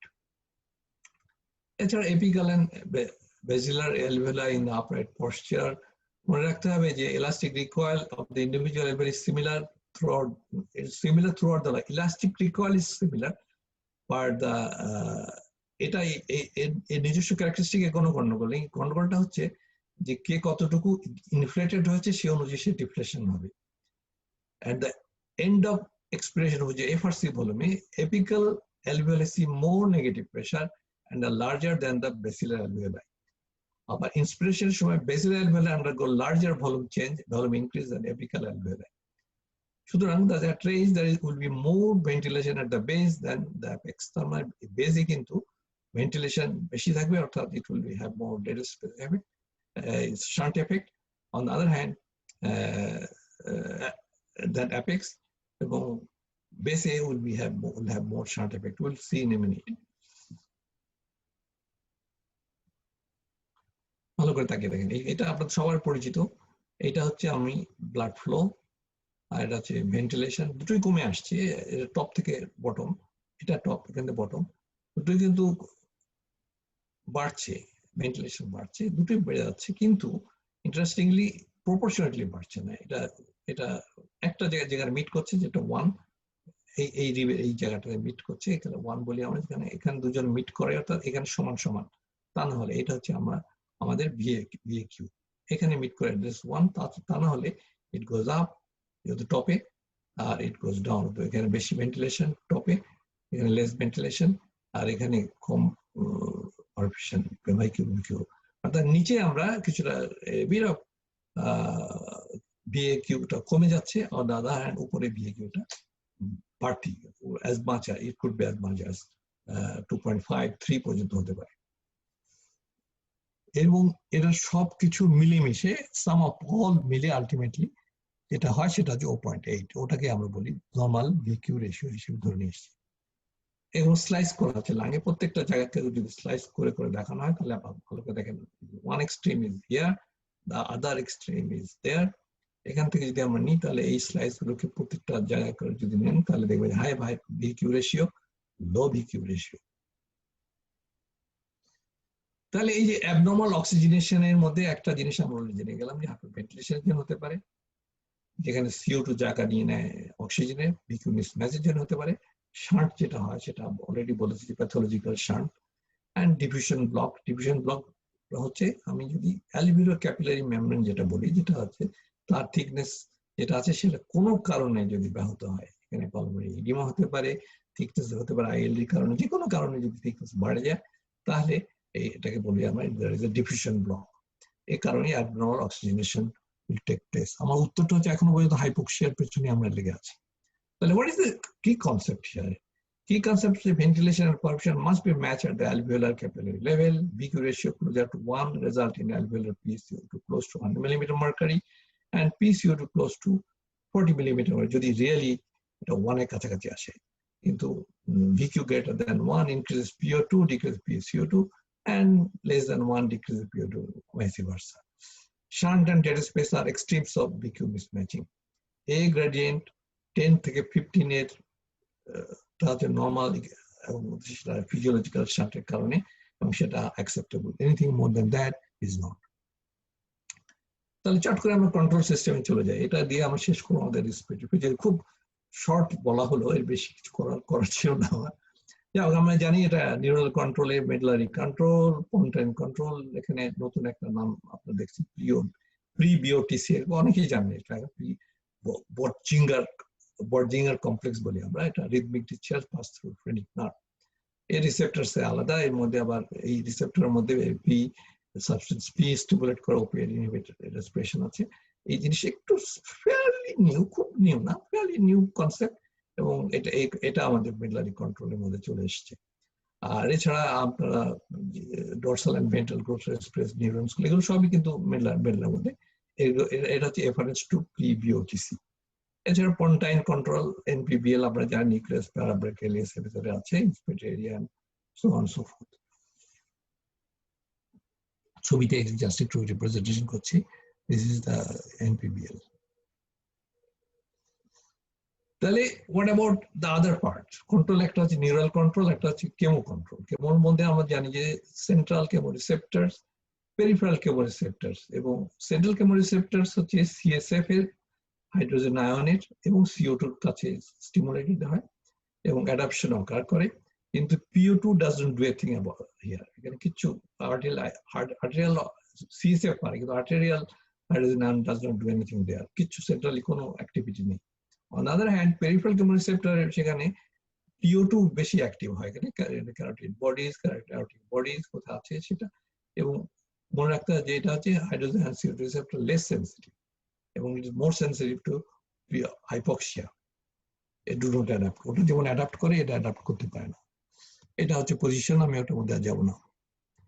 ওকে, আমার মনে হয় যে আমার রেসপিরেটরি সিস্টেমের মধ্যে যতটুকু পড়া যায় নোটে গাছটি মূল ওখানে। তো আমি এরপরে যাচ্ছি আর একটা টপিকে, যে টপিকটা ARDS নামধারী, এবং এটা আমি যতদূর পারি কভার করার চেষ্টা করি। এটা অনেকটা ভাস্ট, র্যাপিডলি এক্সপ্যান্ডিং, কোভিড এর আক্রমণে এটা আরো বেশি সামনে চলে এসেছে। সুতরাং আমি যতদূর পারি এটা নিয়ে কিছু বলবো, এবং কোভিড এর কথা যতদূর আমার জানা আছে একটু টাচ করবো। তাহলে হাউ ডু ডিফাইন হচ্ছে acute disorder starts within 7 days। এই কথা একটু খেয়াল রাখবো, within 7 days of the inciting agent event, and is characterized by bilateral, আরেকটা কথা খেয়াল রাখবেন, bilateral lung infiltrates and severe progressive hypoxemia in the absence of evidence of any cardiogenic pulmonedema. The cardiogenic pulmonedema is a serious contestant এই ডায়াগনোসিসের ব্যাপারে, এবং এটা defined by patient's oxygen in arterial blood, এবং সবচেয়ে বেশি ইম্পর্টেন্ট যেটা সেটা হচ্ছে যে PaO2 and FiO2 রেশিও 300 নিচে যদি হয় তাহলে আমরা সাধারণত ARDS হয়েছে বলে দাবি করতে পারি। এবং এটা নিয়ে অনেক ডেফিনিশন নিয়ে এত গোলমাল হয়েছে, এত কিছু হচ্ছে যে শেষ পর্যন্ত 2012-এ ইউরোপিয়ানরা বার্লিন ডেফিনিশন করে দিয়েছে, এবং সেটাই এখন গোয়িং স্ট্রং। যদিও কোভিড আসবার পরে এটা পরে সিরিয়াস অ্যাসল্ট এসছে, সেটা আমরা একটুখানি বলবো আর কি। বার্লিন ডেফিনিশন 3টে জিনিস দেখছে, একটা হচ্ছে chest imaging, origin of oedema, and oxygenation. এই অক্সিজেনেশনটা হচ্ছে সবচেয়ে বড় হাতিয়ার। এটা দিয়ে ওরা বিচার করে যে সিভিয়ারিটিটা, একটু পরে যাবো সেখানে। 200, 100 and 300 যদি হয় তাহলে বলবো মাইল্ড, 200 এর নিচে যদি হয় তাহলে বলবো মডারেট, 100 এর নিচে গেলে আমরা বলবো সিভিয়ার। চেস্ট ইমেজিং বায়োলেটারাল ওপাসিটিস হতে হবে, আর এটা হচ্ছে টাইমিং হতে হবে 1 week-এর মধ্যে। আর origin of oedema, respiratory failure not fully explained by cardiac failure or fluid overload, এবং need objective assessment, that is echocardiography to exclude hydration edema if no risk factor is present. তো এই জিনিসটি আমরা সাধারণত ARDS অনেক সময় যেহেতু আমাদেরকে বিউইল্ডার করে, সুতরাং আমাদের অন্যান্য অসুস্থতা যেগুলো আছে কাছাকাছি রিফ্লেক্ট করে তাদেরকে বাদ দিয়ে ডিসাইড করতে হয়। সুতরাং অধিকাংশ লোকই টাইমের পর একটু জোর দেয়, চেস্ট ইমেজিং এর উপর জোর দেয়, অ্যান্ড দ্য অক্সিজেনেশনের পর জোর দেয়। এটা বেটার ইন্ডেক্স বলে অনেক মনে করে। এপিডেমিওলজি আর বেশি কিছু বলবো না, শুধু জানেন যে ইউনাইটেড স্টেটস এর একটা ডেটা বেজে জানা গেছে, সেখানে 25% ARD cases are initially classified as mild, 75% moderate severe. Mortality is rather high, 27 for mild severe থেকে শুরু করে 45% mortality হতে পারে for mild, moderate, severe disease respectively. Okay, let's see now. তাহলে ARDS এর আগে অনেক রকম নাম ছিল এর, যেমন দানাং থেকে শুরু করে ভিয়েতনাম থেকে শুরু করে হাইলিন মেমব্রেন ডিজিজ থেকে শুরু করে অ্যাডাল্ট রেসপিরেটরি ডিস্ট্রেস শুরু করে শেষ পর্যন্ত সে অ্যাকিউট রেসপিরেটরি ডিস্ট্রেস সিনড্রোমে এসে নেমেছে। ALI ও বলা হয়েছিল একটা স্টেজে, কিন্তু ALI টা হচ্ছে খুব early stage, respiratory failure early stage. ALI থেকে ARDS হতে পারে, সুতরাং ALI তে ঠিক ARDS বলা যা উচিত হবে না। ARDS হচ্ছে আলটিমেট স্টেট, সেটা সেই হিসেবে এটাকে গ্রহণ করা উচিত। তাহলে এটা acute respiratory distress syndrome first described in 1967 by Ashbog and colleagues, এবং এটার এই যে এতগুলো দেখাচ্ছি এগুলো কিন্তু বিভিন্ন রকম নাম হয়েছে। আমি আগেই বলেছি যে these are all synonyms, এদের এইসব নামে এদেরকে ডাকা হয়েছে এবং সেগুলো এখন আর বাজারে প্রচলিত নেই। হতে পারে ডাইরেক্ট লাং ইনজুরি এবং aspiration of gastric contents, viral bacterial pneumonia, chest trauma, embolism, inhalation of toxic substance, near drowning, oxygen toxicity, radiation pneumonitis, এগুলোকে কজ হিসেবে ধরা হয়। এবং রিস্ক ফ্যাক্টরস এছাড়া আরো কিছু আছে, ইনডাইরেক্ট লাং ইনজুরি যেগুলো ডাইরেক্টলি লাঙ্গে আঘাত করেনি, অন্য জায়গা থেকে এসেছে, সেপসিস, সিভিয়ার ট্রমাটিক ইনজুরি যেটা বলে আমরা RTA কিংবা সেরকম খুব সিভিয়ার যদি হয় তাহলে। লেস কমন কজ যেগুলো আছে সেগুলো কিন্তু অনেকটা বড় list, acute pancreatitis, anaphylaxis, prolong cardiopulmonary bypass surgery, white lung বলি অনেক সময় আমরা, DIC, multiple blood transfusion, narcotic drug overdose যেমন heroin, non pulmonary systemic disease, severe head injury, shock and massive blood transfusion, এগুলো সবাই কিন্তু আলটিমেটলি তাদের and game হয়ে যেতে হবে আলটিমেটলি ARDS। প্যাথোলজিক্যাল প্রসেসটার মধ্যে অনেকগুলো আছে, যেমন ফার্স্ট ফেজ বলি আমরা। ফার্স্ট ফেজে হচ্ছে damage to the alveolar capillary barrier leading to pulmonary oedema, এবং মনে রাখতে হবে যে পালমোনারি এপিথেলিয়াম এন্ডোথেলিয়াল সেলের ড্যামেজ হবে এবং সেই ড্যামেজ সঙ্গে সঙ্গে কি এর ক্যারেক্টারাইজেশন হচ্ছে ইনফ্লামেশন, অ্যাপোপ্টোসিস আপনারা জানেন সবাই যে programmed sell death, necrosis and increased alveolar capillary permeability. এখানে ব্লকের মধ্যে অ্যালভিওলার ক্যাপিলারি পারমিয়াবিলিটি বাড়ার কারণে যেটা হয় সেটা হচ্ছে development of alveolar oedema with proteinaceous fluid. Okay, there is a bidirectional leakage of plasma of fluids and protein in the alveolus and surfactant protein and the alveolar cytokines. আমরা একটা pathological পিকচারে যাব একটু পরে, সুতরাং আর ডিসকাস করবো না ওখানে। Proliferative phase আছে characterised by improve lung function, অর্থাৎ ও যদি বাঁচে ওখান থেকে বেঁচে আসে তাহলে সে is going to the proliferative phase. Ultimately বাঁচলো, বেঁচে কিন্তু পার পেল না, কারণ he may have final fibrotic phase signaling the end of the acute disease process, but surfactant turnover significantly increased and the fluid that lines the epithelium also highlights fibrosing alveolitis. আমাদের সেদিন doctor Jahangir জানলেন যে আমাদের একজন colleague আছেন যার এই fibrotic ফেজে তিনি ঢুকেছেন ARDS থেকে, অবশ্যই তার ARDS টা করোনা COVID-19 থেকে এসছে। Anyway, as a hallmark of the pattern of the injury here is that it is not uniform. Segments of the lung may be more severely affected, resulting in decreased regional lung compliance, which classically involves the bases more than the apices. এবং এদের ট্রিটমেন্টের অনুযায়ী কিন্তু পিপ খুব use করা হয় এবং খুবই পিপ ইউজ করা হয়। মুশকিল হলো কি এই পিপটা শাখের করা। পিপ যদি কম ইউজ করা ইট মে নট ওয়ার্ক, বেশি ইউজ করা হয় ইট মে গিভ ভলুমোট্রমা অথবা অ্যাটলেক্ট্রোট্রমা and to the adjacent unaffected alveoli. That's pretty bad news. পিপটার ব্যাপারে সেই জন্য আজকাল ক্লিনিশিয়ান যারা আইসিইউতে কাজ করেন তারা অপটিমাল পিপ অথবা বেস্ট পিপ ডাকেন এবং সেটাই তারা করেন আর কি।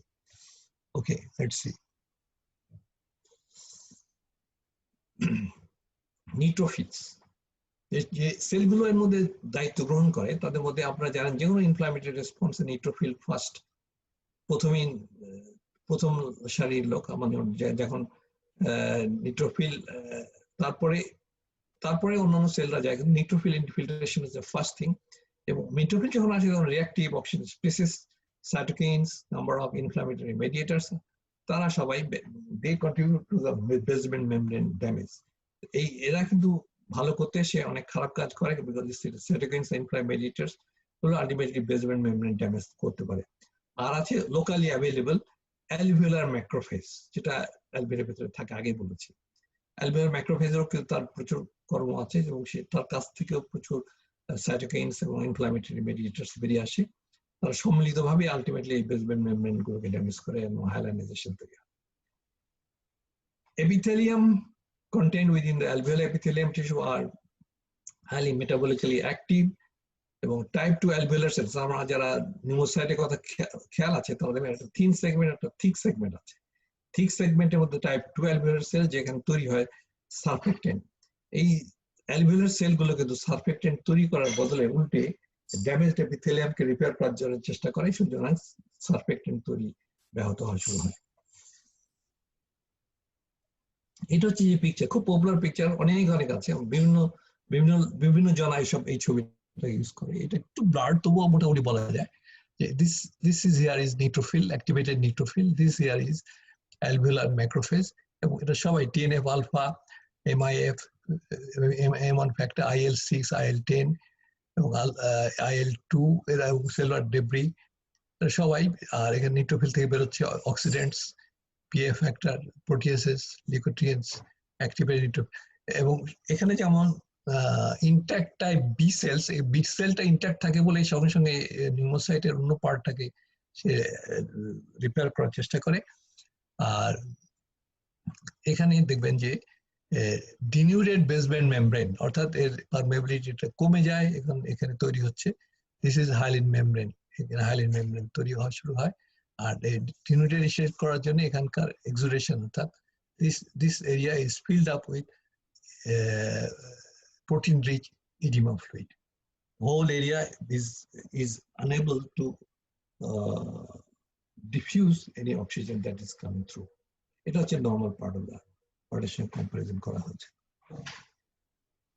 একটা ফ্লো চার্টে যদি দেখায় তাহলে আপনি দেখবেন যে লাং ইনজুরি ধরলাম আমি, যদি লাংটা তো আলটিমেটলি ইনজুরি হবেই ওয়ান ওয়ে অর অ্যানাদার, তাহলে damage type 2 alveolar cells, release of vasoactive substance, atelectasis, hyaline membrane formation, lung compliance কমে যাবে, এখানে পালমোনারি এডিমা তৈরি হবে যেমনটি দেখিয়েছিলাম, ওকে অ্যালভিওলার এডিমা, এখানে ভাস্কুলার ন্যারোইং এন্ড অবস্ট্রাকশন, অর্থাৎ এখানে vascular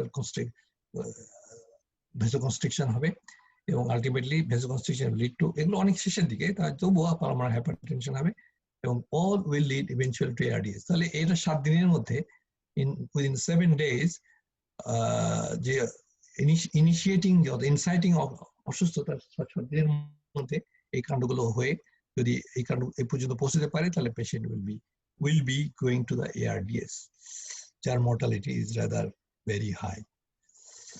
What about the clinical manifestation? বোঝা যায় যে restlessness, dyspnea, low blood pressure, confusion, extreme tiredness, mood swing. আর নিউমোনিয়া যদি হয়, মনে রাখতে হবে নিউমোনিয়াটা যদি আর্লিতেই শুরু হয়ে যায় তাহলে মনে করতে কফ এন্ড ফিভার দিয়ে, যদি নিউমোনিয়া যদি ARDS কজ হয় তাহলে এটা প্রথম from the very beginning this will be the symptom. Severe difficulty in breathing, labor, rapid breathing, shortness, tachycardia, cyanosis, important, blue skin, lips and nails, thick frothy sputum, এবং পেশেন্টের blood picture নিলে metabolic acidosis পাওয়া যাবে। আর যদি কান দিয়ে শুনি আমরা তাহলে আমরা ক্র্যাকলস পাবো abnormal breath sounds হিসেবে, PaCO2 will go down, respiratory alkalosis, our PaO2 will be decreasing. Interestingly, এখানে metabolic acidosis আর respiratory alkalosis কে কাকে কম্পেনসেট করছে যায় না, কিন্তু যা এই পিকচারটা একটা মিক্সড পিকচার হওয়ার সম্ভাবনা আছে। অবস্থা বুঝে ডায়াগনোসিসটা ভাবে করতে হয়। ডায়াগনস্টিক ইভ্যালুয়েশন সাধারণত আমরা এগুলো বাদে আমরা কিছু ব্লাড টেস্ট করি, যেগুলো করা হয় ARDS এর জন্য, অন্যগুলো না, অন্যগুলো ডায়াগনোসিসের কথা বলছি না। Arterial blood gas analysis is a very important test. Blood test মধ্যে যারা রুটিন যেগুলো ব্লাড টেস্ট করা সেগুলো। CXR, ব্রঙ্কোস্কোপি, এটা কিছু কন্ট্রোভার্সিয়াল, আমি পরে একটু যাচ্ছি। স্পুটাম কালচার অ্যানালিসিস করা যেতে পারে। অন্য টেস্টগুলো চেস্ট সিটি স্ক্যান, ইকোকার্ডিওগ্রাম, এগুলো সেকেন্ড অর্ডার। ফার্স্ট টেস্টগুলো যেগুলো আছে সেগুলো পরে যদি প্রয়োজন বোধ হয় তাহলে এগুলো করার কথা, কিন্তু এই নিয়ে কিছু কন্ট্রোভার্সি আছে, আমি একটু পরে সেগুলো করতে যাচ্ছি। Complication, nosocomial pneumonia, barotrauma, renal failure, oxygen toxicity, stress ulcers, tracheal ulceration, এগুলো সবই হতে পারে কমপ্লিকেশন, কমপ্লিকেটিং ফ্যাক্টর। বেশি যদি চায় তাহলে pulmonary fibrosis is a complication, not necessarily, কিন্তু অধিকাংশ সময় হয়। How do you manage it? Persons with ARDS are hospitalized. এর বাড়ি রাখার ট্রিটমেন্ট নয়, এবং ইন্টেন্সিভ কেয়ারের treatment. No specific therapy, unfortunately. শুধু যেটা করা হয় সেটা supportive measures, supplemental oxygen, mechanical ventilation, positioning, এই কথাটা খুব ইম্পর্টেন্ট, এখন খুব বেশি আলোচিত হচ্ছে। পজিশন স্ট্র্যাটেজিস, এই পজিশন নিয়ে অনেক কথা ছিল। গ্যাটারনি বলে একজন ইটালিয়ান ইন্টেন্সিভিস্ট বার করেছিলেন, কিন্তু এখনো তারপরে এই নিয়ে অনেক লোকে কথা বলেন। আজকাল আবার চলে এসছে turn the patient from supine to prone. এটা অ্যাকচুয়ালি গ্যাটারনির আবিষ্কৃত জিনিস, কিন্তু এখন আবার নতুন ফিরে এসছে। Another position is lateral rotation therapy, সেটাও আমি একটু ছবি দেখাবো। এবং ফ্লুইড থেরাপি, শুধু ফ্লুইড থেরাপি না, এখানে তার নিউট্রিশনটাকে মেনটেন করার খুব ইম্পর্টেন্স আছে। অ্যান্টিবায়োটিক্স যা লাগে, অ্যান্টি ইনফ্লামেটরি ড্রাগস আছে, কর্টিকোস্টেরয়েডস, এটা কন্ট্রোভার্সিয়াল, কিন্তু এখন দেখা যাচ্ছে যে কর্টিকোস্টেরয়েডস এর জায়গায় এসে গেছে। ডায়াবেটিক্স ইউজ করা হয় অনেক সময় এডিমা কমানোর জন্য, কিন্তু খুব বেশি উপকারে না আসলে রিনাল ফেলিওরকে প্রিভেন্ট করে। Drugs to raise blood pressure, কারণ এদের হিমোডাইনামিক্স আর আন্ডার গ্রেট থ্রেট, সেটাকে মেনটেন করতে হবে। অ্যান্টি অ্যাংজাইটি, যদি পেশেন্ট ভেন্টিলেটর পরে থাকে, it is not very important, muscle relaxation ventilator পরে থাকে দিতে হবে। ইনহেল ড্রাগস, অনেক সময় ব্রঙ্কোডাইলেটর আপনারা ভেন্টিলেটর থাকা অবস্থাতে অনেক সময় আপনারা ব্রঙ্কোডাইলেটর ইউজ করেন। এটা একটা ছবি, দেখেন বাইল্যাটারাল ইনফিল্ট্রেশন দেখা যাচ্ছে এখানে, এটা just CXR, bilateral infiltration patient ARDS। আচ্ছা, আমি শুধু খুব কুইকলি বলবো যে এক একটা জিনিসের ইটা কি, সুবিধাটা কি। যদি আমরা CXR করি, রেজাল্ট ওর মধ্যে বাইল্যাটারাল ওপাসিটিস থাকতে হবে, not fully explained by efficient lower lung, এগুলো যদি না হয় তাহলে বলবো যে আমরা এটা ARDS হয়েছে। কিন্তু বাইল্যাটারাল ইজ এ মাস্ট, এই বাইল্যাটারালটা ইনফিল্ট্রেট ইজ এ মাস্ট ধরে নেওয়া হয়। যদি আর্টিরিয়াল ব্লাড গ্যাস করি তাহলে আমাদের লো পার্শিয়াল প্রেশার, অক্সিজেন প্রেশার, অর্থাৎ PO2 ভ্যালু কম দেখা যাবে। এটা হচ্ছে ম্যাক্সিমাম অবস্থা। মেটাবলিক অ্যাসিডোসিস, অ্যালকালোসিস সেকেন্ডারি, এটা কিন্তু প্রাইমারি। স্পুটাম কালচার অনেক সময় করতে বলা হয়, যদি মনে রাখেন যদি আন্ডারলাইং ইনফেকশন যদি থাকে। ব্লাড কালচার করা হয় যদি আন্ডারলাইং ইনফেকশন থাকে। ইউরিন কালচার করা হয় যদি আন্ডারলাইং ইনফেকশন থাকে। অ্যামাইলেজ এন্ড লাইপেজ অনেক সময় করা হয়, অনেক সময় প্রায় করা হয়। অ্যামাইলেজ যদি 3 times হায়ার হয় তাহলে ধরে নিতে হবে এটা ইসের কারণে হচ্ছে, অ্যাকিউট প্যানক্রিয়াটাইটিসের কারণে হচ্ছে। এছাড়া অন্যান্য যে সমস্ত ইনভেস্টিগেশন গুলো কনসিডার করা যেতে হবে আন্ডার দ্য সার্কামস্ট্যান্সেস, তার মধ্যে BNP আছে, ইকোকার্ডিওগ্রাফি আছে, পালমোনারি আর্টেরিয়াল ক্যাথেটারাইজেশন আছে, bronchoalveolar lavage or endotracheal aspirate আছে, সিটি স্ক্যান অফ থোরাক্স। প্রত্যেকের নিজস্ব মেরিট আছে, আমি এগুলো ডিসকাসেবল যাব না। BNP level less than 100 nanogram হতে হবে আর কি, কিন্তু যদি BNP level more than 500 nanogram হয় তাহলে আমরা বলে রাখি যে ARDS is less likely. Echocardiography সাধারণত বিশেষ কিছু পাওয়া যায় না, not unless there is a heart element. আর নাহলে কিছু পাওয়া যায় না। পালমোনারি অক্লুশন প্রেশার পিএওপিটা অনেক সময় করা হয়, ARDS এ করা হয়েছে বলে বেশ কিছু কাগজপত্র আছে। তো যদি এটা লেস দেন 18 মিলিমিটার হয় তাহলে আমাকে মনে হয় test is positive. bronchoalveolar lavage and infectious pathology characteristic finding, কিন্তু এটা একটা বিরাট, যদিও বলা হচ্ছে আগে প্রথমবার বলা হচ্ছে এটা করে দেখা ভালো, কিন্তু আমার কাছে আমি বই ঘেটে দেখেছি যে এটা একটা খুব উপকারে আসে না আর কি, যদি not unless you want to really identify the pathogen and treat it. এটা আগে হয়ে যাওয়ার কথা আর কি, সুতরাং নতুন করে ARDS এর জন্য করা দরকার আছে বলে মনে করি। সিটি স্ক্যান সব জায়গায় করা যায় না, করতে পারবেন না। It may be helpful in identifying the pulmonary causes of ARDS such as pneumonia. এছাড়া বিশেষ কিছু নেই। তাহলে ক্লিনিক্যাল প্রেজেন্টেশনের মধ্যে আমরা আবার বলি 300 যদি থাকে, যদি আমাদের অক্সিজেনেশনের ইন্ডেক্সটা PaO to FiO2, তাহলে ধরে নেব এটা মাইল্ডের কাছে আছে, 200 হলে বলবো মডারেট, আর সিভিয়ার যদি হয় তাহলে 100 বলবো আমরা। এর ফেজ গুলো of course acute inflammatory phase last 3 to 10 days, তারপরে আসছে হিলিং প্রলিফারেটিভ ফেজ। এটা during this phase lung scarring and pneumothoraces are common. Both the phases, secondary step and chest infections are carried out. Again, infection গুলো হয় আর কি। Medical management আগে already বলেছি, oxygen supplement করতে পারেন, supportive mechanical respiratory turn the patient, we have already discussed that. Antibiotic বলে ফেলেছি। এই যে প্রোন পজিশনের ব্যাপার, এটা ছবিটা দেওয়া আছে এখানে। Placing the ARDS patient into prone will result in a significant increase in PO2 for approximately 70% of the patients. By placing the patient into prone, there is an improvement in the recruitment of the dorsal aspect of the lung resulting. আমরা জানি অনেক lung under ventilated অথবা না ventilated একদম বসে থাকে, কোলাপসে বসে থাকে, তাদেরকে রিক্রুট করা আর কি। তাহলে ভিকিউ ম্যাচিংটা বন্ধ হবে, বেটার ভিকিউ ম্যাচিং হবে, অক্সিজেনেশন PaO2 ভ্যালুটা বাড়বে। মনে রাখতে হবে যে এবার 35 থেকে শুরু করে প্লাস আইসিইউ মর্টালিটি কমিয়ে দিয়েছে প্রন পজিশনিং এর যারা প্রবক্তা। দিস ইজ দ্য বলি আমরা, এটার নাম আছে ভলম্যান প্রন পজিশন। তাকে দেখেন ওর পেটের অ্যাবডোমেন আর চেস্ট কভার করে একটা ছোট আছে, ওরা 2-3 জন মিলে এটাকে করছে।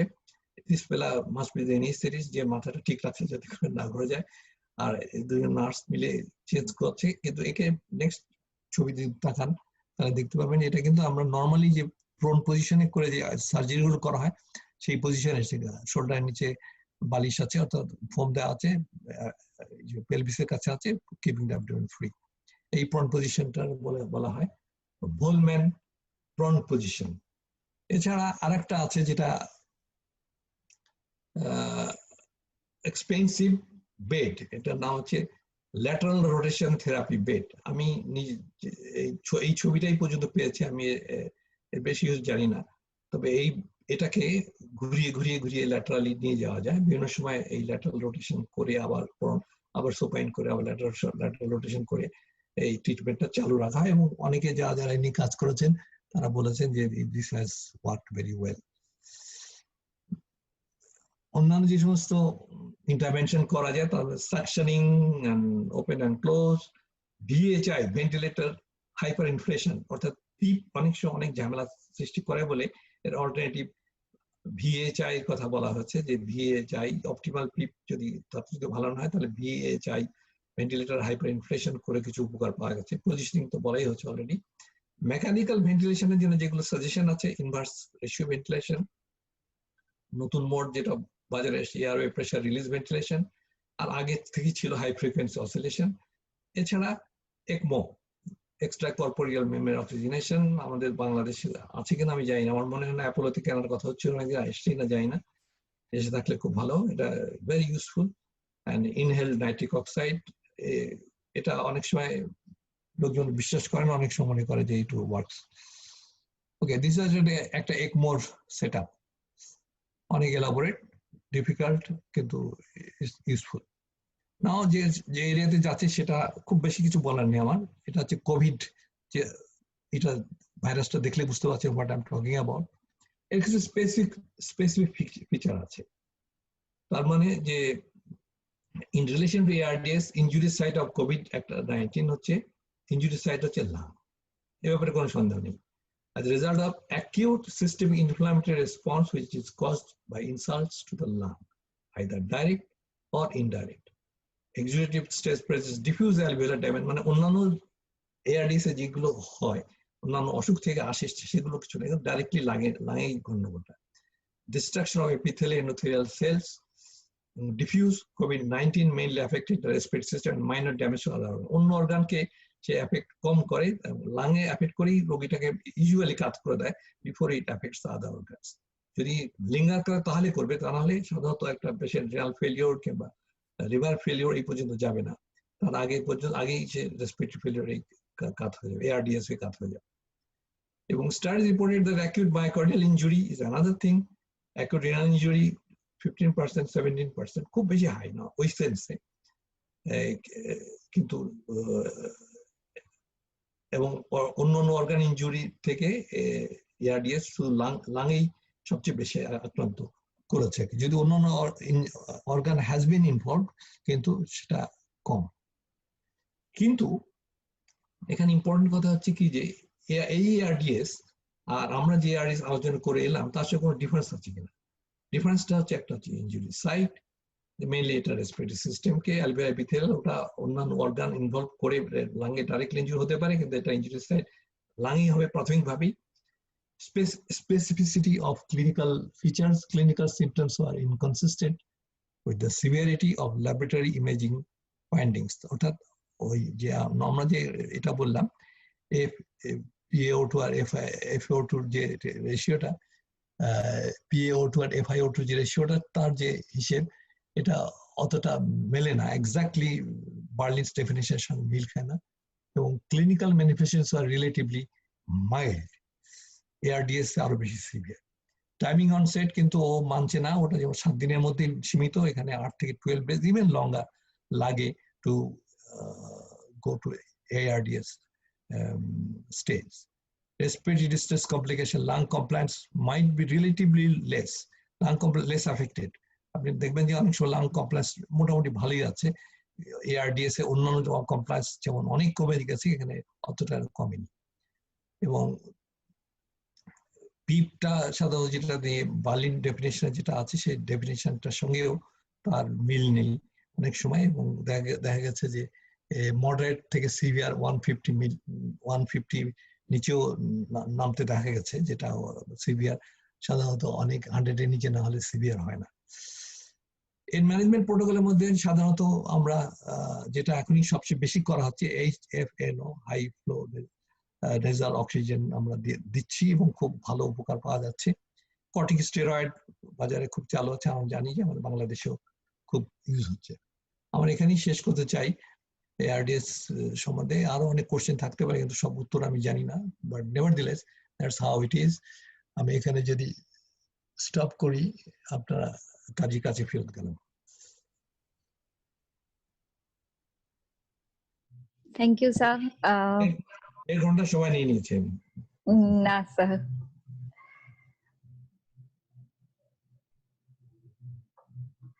স্যার আমি থ্যাংক ইউ দিয়ে আসলে শেষ করতে পারবো না, আমি অন্যদেরকেও সরি বলতে চাচ্ছি, কারণ আমাদের এই সেশনে স্যার আজকের এই ক্লাসের জন্য 100 জন লিমিটেশন থাকার পরও 100 জনের অনেক বেশি চলে এসছে এবং আমি তাদেরকে অ্যালাউ করতে পারিনি। এবং স্যার আমি আপনার পারমিশন নিয়ে এই ক্লাসের একটা রেকর্ডেড ভিডিও পরবর্তীতে সবাইকে প্রোভাইডও করতে চাই, কারণ অনেকেই ক্লাসটা করতে পারেনি দেখে আফসোস প্রকাশ করেছে, কারণ 100 জন ছিল sir capacity, and we are almost throughout the session we were full.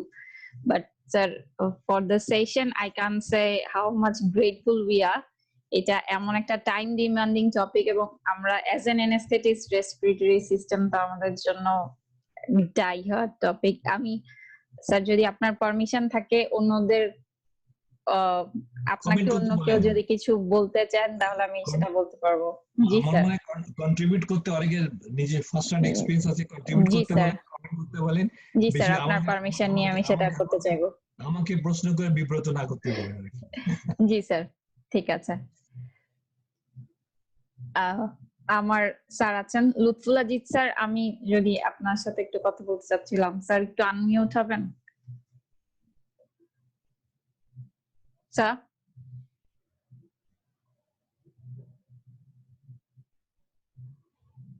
স্যারকে খুঁজে পাচ্ছি না আমি।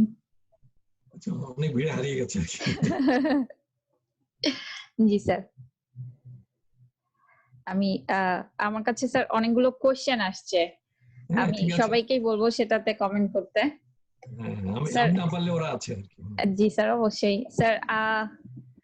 আপনি যদি বলেন স্যার কোশ্চেন গুলো পড়তে পারি। হ্যাঁ, বলেন। স্যার স্যার তার আগে ওই জামা স্যার চলে এসেছেন, স্যার আপনি একটু কিছু বলেন। না, আমি এতক্ষণ আনমিউট করতে পারছিলাম না। এনিওয়ে স্যার, আপনি এতক্ষণ ধৈর্য ধরে 1.5 ঘন্টা ধরে যে বক্তব্য দিয়েছেন স্যার, আমরা মানে একদম মানে পাগলের মতন 100 জন শুনেছি। মানে ছোটকালের পড়া আবার নতুন করে পড়া হয়ে গেল। এত অল্প সময় আপনি যেটা প্রথমে বলেছিলেন যে 10 ঘন্টা লাগবে, আসলেই স্যার 10 ঘন্টার ব্যাপার এটা, কিন্তু আপনি 1 ঘন্টার মধ্যে এত সুন্দর করে সেরেছেন যে আমাদের মানে বুঝতে কিছুই এটা অসুবিধা হয়নি। পরে ARDS নিয়ে যে কথাগুলো আপনি বলেছেন সেগুলো একদম অ্যাপ্রোপ্রিয়েট এবং টু দ্য পয়েন্ট। কাজেই আমাদের এখানে আর কিছু নতুন করে প্রশ্ন করার নাই, হয়তো ছাত্ররা কিছু করবে। তবে স্যার এখানে একটা জিনিস যেটা আপনি আরেকটু মানে বলার নাই, কিন্তু হয়তো আলোচনা করতে পারি আমরা, যে ARDS এর এখন যে মডার্ন সিভিয়ার ARDS এর যে ট্রিটমেন্টটা খুব বেশি ইউজ হচ্ছে, ECMO। আমাদের এখনো ECMO নাই, কিন্তু ঢাকা শহরে ECMO আছে।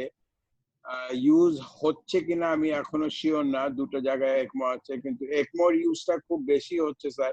এবং এখন পর্যন্ত কোভিডেও দেখা গেছে যে ECMO যেখানে ইউজ হয়েছে, ECMOতে চান্সেস অফ সার্ভাইভাল অনেক বেড়ে গেছে মেকানিক্যাল ভেন্টিলেশনের চেয়ে। তো ECMOর একটা মানে বিরাট একটা ইম্পর্টেন্স আমাদের ARDS এখন বর্তমানে তৈরি হয়েছে। হ্যাঁ, আমি ECMO সম্বন্ধে এটুকু বলতে পারি যে এটা এক্সপেন্সিভ ইকুইপমেন্ট, সেজন্য সবার ক্ষমতা নেই, কিন্তু but it is also expensive. ARDS এর কিন্তু আমাদের এখানে কম নয়, পেশেন্ট কিন্তু কম নয়। সুতরাং আমরা যদি ECMOটাকে কোনো ইন্ট্রোডিউস করতে পারি তাহলে এটা রেজাল্টস কোয়াইট গুড এবং খুব ইমপ্রেসিভ রেজাল্টস। তো সুতরাং আমি একজন প্রবক্তা হব, ECMO প্রবক্তা হব। অ্যাবসলিউটলি স্যার, ECMO স্যার খুবই খুবই ইম্পর্টেন্ট একটা মেশিন হিসাবে নিজেকে প্রতিষ্ঠা করেছে স্যার, অবশ্যই। আমি জানি কি বলে এভারকেয়ার হাসপাতাল কিনতে চেষ্টা করছিল, আমি জানি না। আমরা স্যার আর 1 বছরের মধ্যে কিনে ফেলবো ইনশাআল্লাহ। আচ্ছা আচ্ছা আচ্ছা, গুড নিউজ।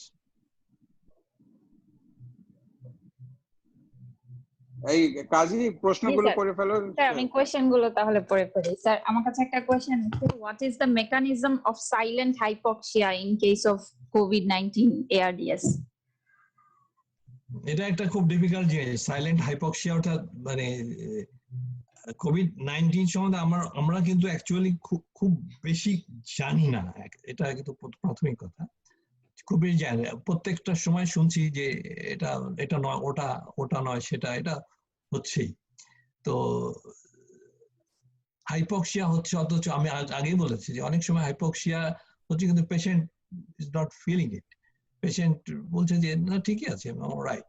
সেই জন্য বাজারে আজকাল প্রচুর পালস অক্সিমিটার বিক্রি হয়ে যাচ্ছে, বলে যে আপনারা এই সাইলেন্ট হাইপক্সিয়া যেটা আস্তে আস্তে করে ভেতর ঢুকে যাচ্ছে আপনাকে, আপনি ফিল করেন, সে নিজের অজান্তেই কিন্তু সে হাইপার, আপনি রেসপিরেটরি ফিজিওলজি কথা ভাবেন, সে নিজের অজান্তেই এটাকে তাড়ানোর জন্য হাইপার ভেন্টিলেট করছে, কিন্তু সে যেহেতু সেটা কনসিয়াস না এ ব্যাপারে, সুতরাং সে হাইপার ভেন্টিলেটটা নিয়ে কেয়ার করছে না, কারণ ওই সঙ্গে তার মনে করছে ঠিকই আছে, কোয়াইট অলরাইট। আমি 2-1 আমরা যারা আক্রান্ত হয়েছে তাদের কাছে শুনেছি আমি ভালো আছি স্যার, কোনো অসুবিধা নেই, ঠিকই আছে, আমি একটু কাশি আছে, দ্যাটস অল। তো ও ওই কাশির সঙ্গে ওটাকে রিলেট করে নিচ্ছে যে আমি কাশি হচ্ছে, সুতরাং ঠিকই আছে, জাস্ট ফাইন। কিন্তু সে হাইপক্সিক হয়ে যাচ্ছে not unless he has got this pulse oximeter. তো সেটা একটা ইস্যু আছে, এই ব্যাপারে অন্য লোকের যদি কোনো বক্তব্য থাকে যারা কোভিড নিয়ে ডিল করছে তারা ভালো বলতে পারবে আমার থেকে। আমি তো নিজে বুড়ো বয়সে বাঁচবার জন্য কোভিড থেকে দূরে থাকার যথেষ্ট চেষ্টা করছি। সুতরাং অন্য কোনো কমেন্ট যদি থাকে ওখানে, ইন্টেনসিভিস্ট যদি কেউ থাকে তাহলে তারা বলতে পারবে। স্যার আমি যদিও ইন্টেনসিভিস্ট না, অনেকে এটাকে টায়ার্ডনেস হিসেবে এক্সপ্রেস করে হাইপক্সিয়াটাকে, তো সেটা আমরা অনেক সময় বুঝতে পারি না, বলে যে আমার খুব টায়ার্ড লাগতেছে, তখন দেখা গেল পালস অক্সিমিটার লাগানোর পরে যে পেশেন্ট হাইপক্সিক। মনে রাখতে হবে tiredness also is a feature of আর ইনফ্লামেটরি রেসপন্স। আমাদের তো ইনফ্লামেটরি রেসপন্স আছেই, সুতরাং টায়ার্ডনেসটা ডেফিনেটলি আপনি একটা ভালো পয়েন্ট বলেছেন। তবে এটা দুপক্ষে চলে। এমনি যদি জাস্ট বিকজ আমি একটু টায়ার্ড বোধ করছি, আমার হাইপক্সিয়া হচ্ছে না, কারণ এমনও হয়েছে সে টায়ার্ড ফিল করছে কিন্তু সেই পালস অক্সিমিটার কিনে নিয়ে বলছে আমি বেশি দূরে যেতে হবে না। আমাদের নিজাম সাহেব আমাকে বলছেন স্যার 97 আছে স্যার, আমার পালস অক্সিমিটার 97 আছে, বাট কাশিটাই আছে শুধু। কিন্তু এখন দেখেন তুলাজ ভালো বলতে পারবে, এখন দেখেন দ্যাট হি রিয়েলি তারপর he started to develop hypoxia. তার হাইপক্সিয়া কখন বলি আমরা, আমার 90 নিচে গেলেই তো বলি। সেক্ষেত্রে কিন্তু শুধু টায়ার্ডনেস দুপাশেই লাগে। এখানে আপনি এটাকে আমি গ্রহণ করব, কিন্তু আমি মনে করি যে এটারও ধরেন ওদিকটাও আছে। জাফর আছে না যে এখানে?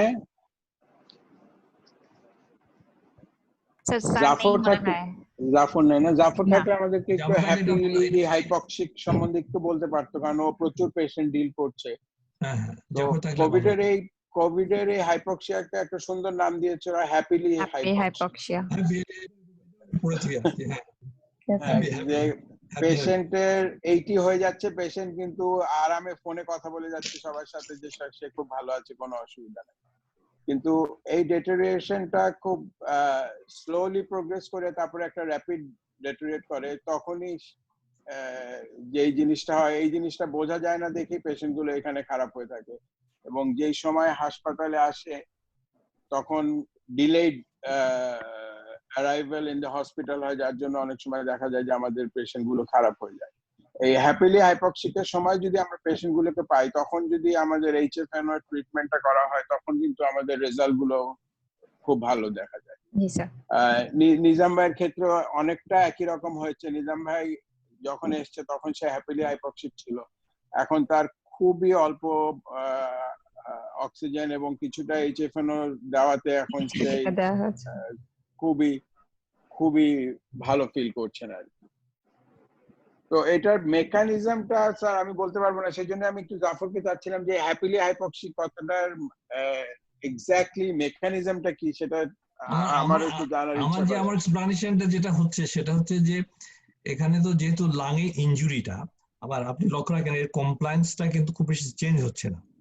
যে এটা ARDS এর যে প্যাথোলজিক্যাল ফিচার ঠিক এক্স্যাক্টলি আমরা যে ARDS এর প্যাথোলজিক্যাল ফিচার সে একটু মিল কম, তো সুতরাং ওই কম মিলের জন্য এর কমপ্লায়েন্সটা অফ ইচ অ্যালভিওলার কমপ্লায়েন্সটা অতটা চেঞ্জ হয় না, রিমার্কেবল চেঞ্জ হয়। সুতরাং কিছু কমপ্লেক্স চেঞ্জ হওয়ার বসে নিঃশ্বাস বুক ভরে সামন নিতে পারছে, they think that I can breathe all right. আর কাশি যেহেতু থাকে অধিকাংশরই, সুতরাং তারা মনে করে এটা তো জাস্ট কাশির জন্য আমার একটু অসুবিধা মনে হচ্ছে। আর যেটা বললে শ্যামল যেটা বললে সেটাও খুব ইম্পর্টেন্ট, যে আমার ফিলিং অফ টায়ার্ডনেসটাই সে ধরে নিয়েছে, যে ওর he takes it for granted যে আমি একটু অসুস্থতা বোধ করছি, টায়ার্ডনেস তো থাকতেই পারে। সেটাও একটা কিন্তু আমি ইম্পর্টেন্ট ইস্যু বলে মনে করি। তবে ডেফিনেটলি স্যার আমি হর্সেস মাউথ থেকে শুনতে পারলে ভালো হতো আর কি। স্যার আমি কি বলবো স্যার? হ্যাঁ নিশ্চয়ই স্যার হচ্ছে হ্যাপি হাইপক্সিয়া হচ্ছে যখন মমিতা বলছেন। জি স্যার স্যার যখন কোভিড পেশেন্ট গুলো হচ্ছে, তো সাইটোকাইন স্টর্ম যখন হচ্ছে তখন তো বিভিন্ন ধরনের ইনফ্লামেটরি মিডিয়েটর রিলিজ হচ্ছে। হ্যাঁ সেটা তো আমি বললাম। হ্যাঁ ইন্টারলিউকিন 6 থেকে ধরে বিভিন্ন ধরনের ওরা কি করছে প্রফিউজ 10 8 1 ইউ নেম ইট। জি স্যার, তো ওরা প্রফিউজ ভ্যাসোডাইলেটেশন করছে। তার এইদিকে হচ্ছে পালমোনারিতে আমরা যখন হাইপক্সিয়া হয় ভ্যাসো কনস্ট্রিকশন হয় পালমোনারি ভেসেল গুলাতে, তো এইখানে ভ্যাসো কনস্ট্রিকশন না হয়ে ভ্যাসো ডাইলেটেশন হওয়ার জন্য পেশেন্ট আসলে ওই হাইপক্সিয়ার যে ফিলিংসটা ওয়ার্ক অফ ব্রিদিং সেটা সে ফিল করতে পারছে না আসলে। হ্যাঁ, যে কোনো ওয়ার্ক অফ ব্রিদিং বাড়ছে না, কিন্তু সে ধীরে ধীরে ডিস্যাচুরেট করছে। এইখানে আমি ইন্টারাপ্ট করি, এখানে কিন্তু ডিফারেন্স বিটুইন আমাদের গুড ওল্ড ARDS আর জি স্যার কোভিড-19 ভ্যাসো কনস্ট্রিকশন আছে। এখানে হয় কি যে আমাদের যে যেখান থেকে নাইট্রিক অক্সাইড বের হয়, যেখান থেকে যে সেল থেকে আমাদের ইসে থেকে নাইট্রিক এন্ডোথেলিয়াল, এটা হলো ইডিআরএফ। তো নাইট্রিক অক্সাইড বের হয়, তার যে ওই রিসেপ্টরের সঙ্গে নাইট্রিক অক্সাইড দেওয়াতে যে আমাদের ভেসোকনস্ট্রিকশনটা চলে যায়। কিন্তু এখানে নাইট্রিক অক্সাইডটা অত বেশি কাজে আসতে না পারে, কারণ এখানে পেশেন্টের হাইপক্সিক ভেসোকনস্ট্রিকশনটা থাকে না।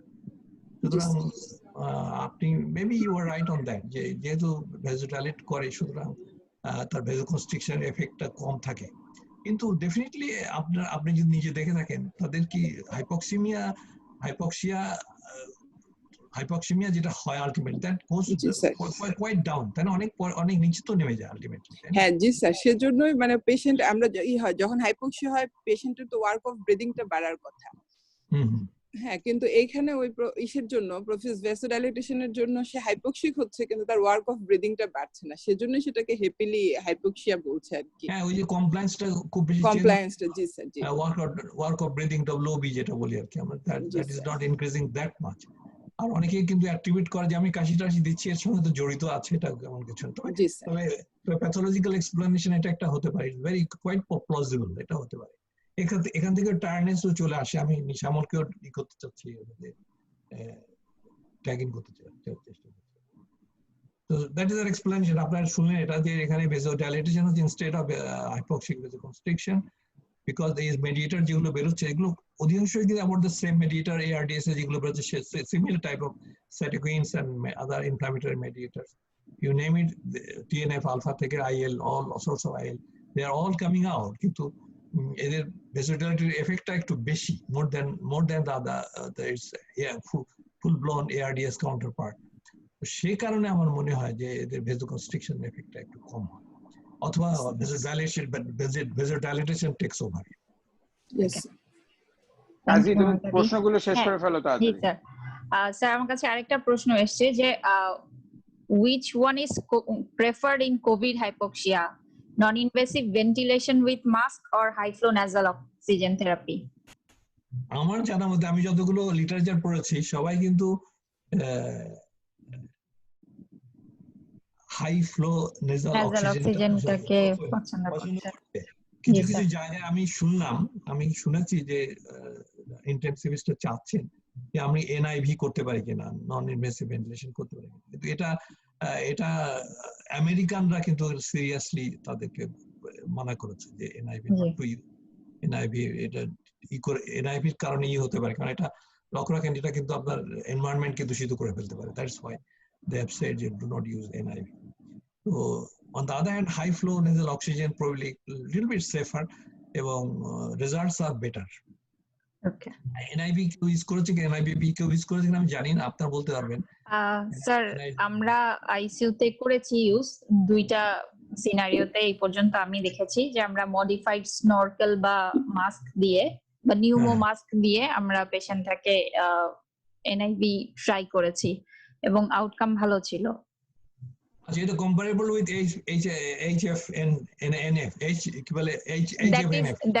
That is considered to be more aerosol generating compared to HFNF for some reason, but and that is the only reason for not to use it. Yes sir. Yes sir. Sir আসসালামু আলাইকুম sir আমি doctor Habib sir, Jessore থেকে। Sir আপনার চুলের কি হলো? Sir শুনতে পাচ্ছেন স্যার? হ্যাঁ শুনতে পাচ্ছি। হাবিব, চুলের কি হলো? স্যার চুল তো নেড়া করে ফেলছিলাম স্যার। আচ্ছা। নাপিতের কাছে তো যাওয়ার নিষেধ স্যার, আমার ছেলেকে দিয়ে নেড়া করে ফেলছিলাম স্যার। একটু উঠছে স্যার। ভালো আছেন স্যার? আলহামদুলিল্লাহ। স্যার আপনি ক্লাস নেবেন শুনে আমি একটু চুরি করে ঢুকে পড়ছি স্যার। এটা যদিও বলা হচ্ছিল ডিএ স্টুডেন্টদের জন্য। লুৎফুল আজিজ আর কাজীকে বলবেন, ওরা দেখবে এটা। বাট আমি পার্সোনালি গ্ল্যাড। হ্যাঁ স্যার, আমার একটু অনেকগুলো প্রশ্ন ছিল, তো ইতিমধ্যে স্যার সেগুলি আনসার্ড হয়ে গেছে।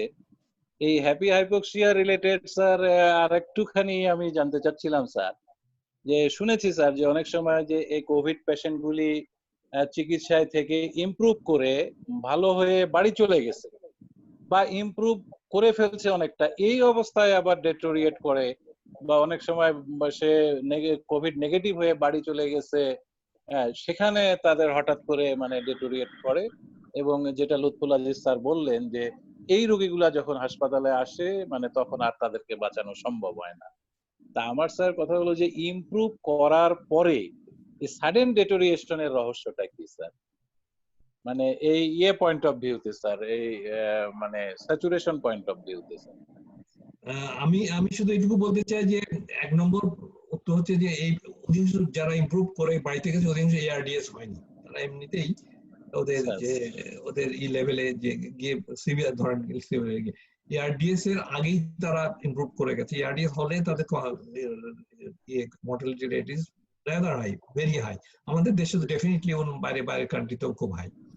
তো এইসব পেশেন্টের কথা যদি না বলি, অন্য পেশেন্ট তাদের রিইনফেকশন বাজারে প্রচলিত আছে, রিইনফেকশন হচ্ছে, অর্থাৎ আবার হি ইজ এক্সপোজড থিংকিং যে অ্যান্টিবডি ডেভেলপ করেছে আমার হবে না, কিন্তু he is having a reinfection, অর্থাৎ তার অ্যান্টিবডিটা খুব ক্ষণস্থায়ী, এটা একটা হতে পারে।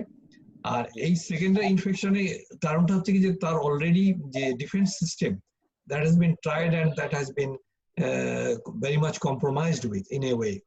সুতরাং সেকেন্ড ইনফেকশনটা নেওয়াটা লোডটা খুব বেশি হয়ে যাওয়ার জন্য, or a balance between his defense system and the load that he is taking second time becomes more বলে যেটা লুৎফুল আজিজ বললেন যে এই পেশেন্টটা বাঁচানোর জন্য একটু ডিফিকাল্টি হয়। এবং মর্টালিটি স্যার এটা স্যার আপনি যখন ARDS এর মধ্যে এক্সপ্লেন করেছিলেন তখন এটা ছিল স্যার ওই যে 3 নম্বর পয়েন্টটা যে লাং ফাইব্রোসিস, সেই জিনিসটা লাং ফাইব্রোসিসটা খুব বেশি ডেভেলপ করে, বাসায় চলে যায় যখন সেকেন্ড স্টেজে থাকে, ARDS থেকে ঠিক হয় কিংবা নিউমোনিয়া থেকে ঠিক হয়, বাসায় চলে যায়, বাট লাং ফাইব্রোসিসটা তার ডেভেলপ করতেই থাকে এবং আলটিমেটলি দেখা যায় ইন 7 to 12 ডেজ টাইম তার লাং ফাইব্রোসিসটা এত বেশি হয়ে যায় যে সে আর নিঃশ্বাসই নিতে পারে না। It's a kind of ILD type একটা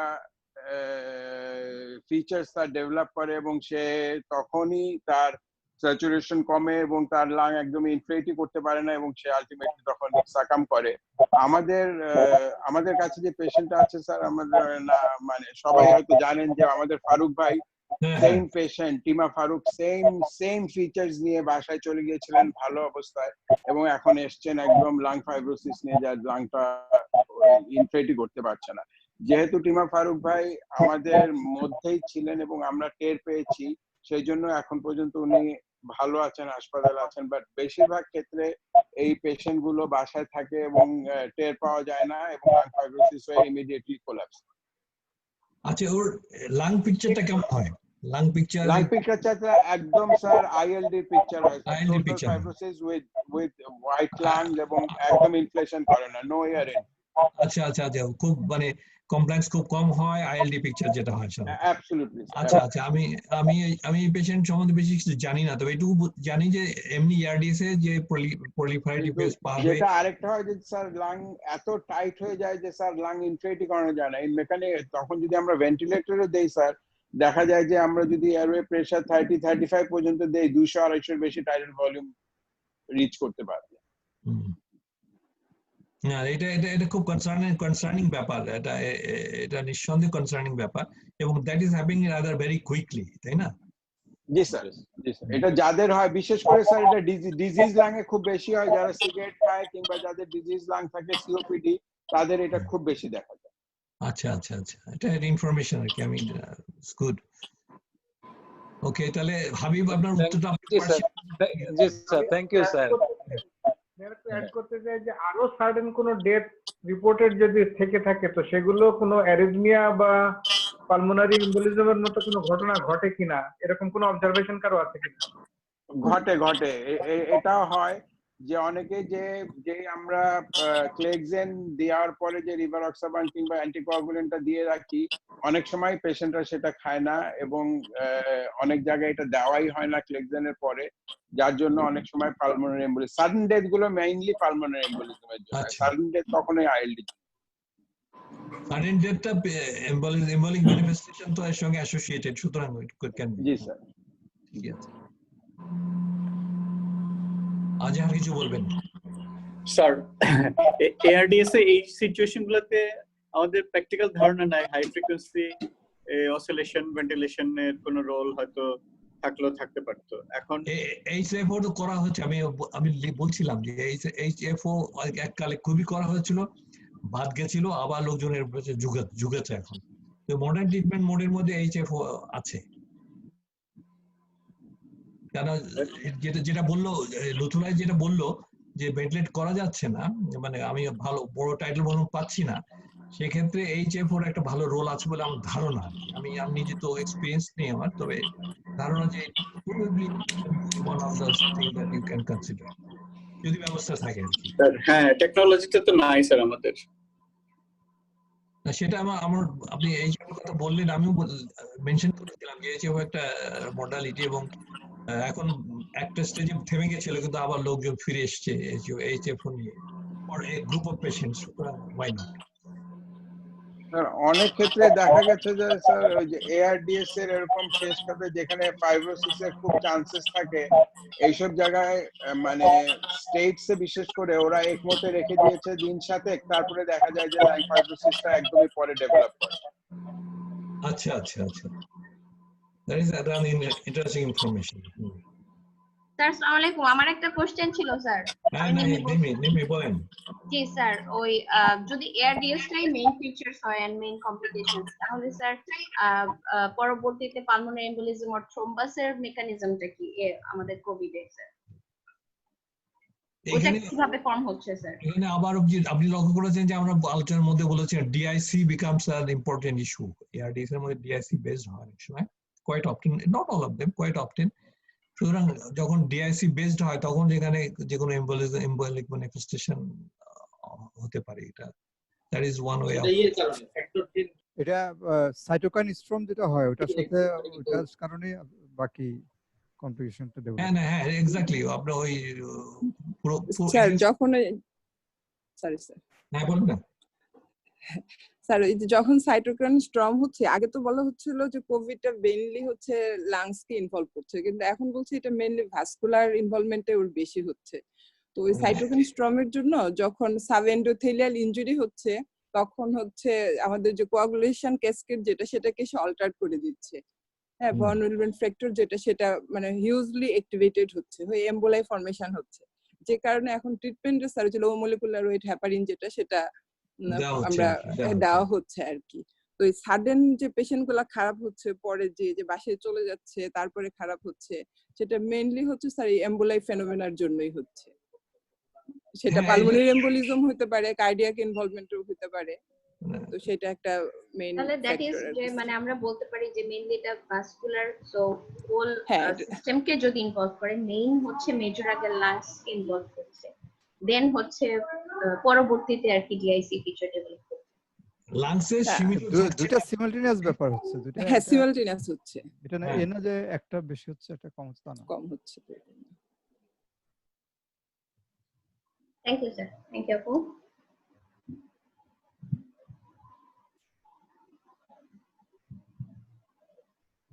হ্যাঁ কাজে শেষ, আমার মনে হয় সবাই কি টায়ার্ড হয়ে গেছে মনে হয় না? স্যার আরো অনেক কোশ্চেন ছিল, দুই একটা বলেন, থ্রো করেন। এখন তো এখানে না, এখানে সাইডে আরো অনেকগুলো কোশ্চেন ছিল, আই ডোন্ট নো মানে কাজী কোথায় আছে, বাট এখানে অলরেডি আনমিউট করো, আনমিউট করে শোনা যাচ্ছে না, উত্তর দিতে পারবে, সুতরাং no problem, you throw. Okay sir, এখানে আরো কিছু কোশ্চেন ছিল, মিন্স যে what is the optimal PEEP can be given to ARDS patients? জি স্যার, ARDS এর ভেন্টিলেটর স্ট্র্যাটেজিটা নিয়ে সবাই একটু কোশ্চেন করছে, পিপটা কেমন হবে, ভেন্টিলেটর স্ট্র্যাটেজিটা কেমন হবে, বা ইনফ্যাক্ট ARDS এর ক্ষেত্রে যদি প্রোনিং করি তাহলে সেই ক্ষেত্রে ভেন্টিলেটর স্ট্র্যাটেজিটা কেমন চেঞ্জ হবে, এই ব্যাপারগুলো নিয়ে সবাই একটু কোশ্চেন করছে স্যার। ভেন্টিলেটর আমার জানা মতে প্রোনিং করলেও ভেন্টিলেটরের যেহেতু কমপ্লায়েন্সটা একটু বেটার হয়, সুতরাং আপনি সবকিছু ডিপেন্ড করে যে আপনি what sort of minute volume you want, what's of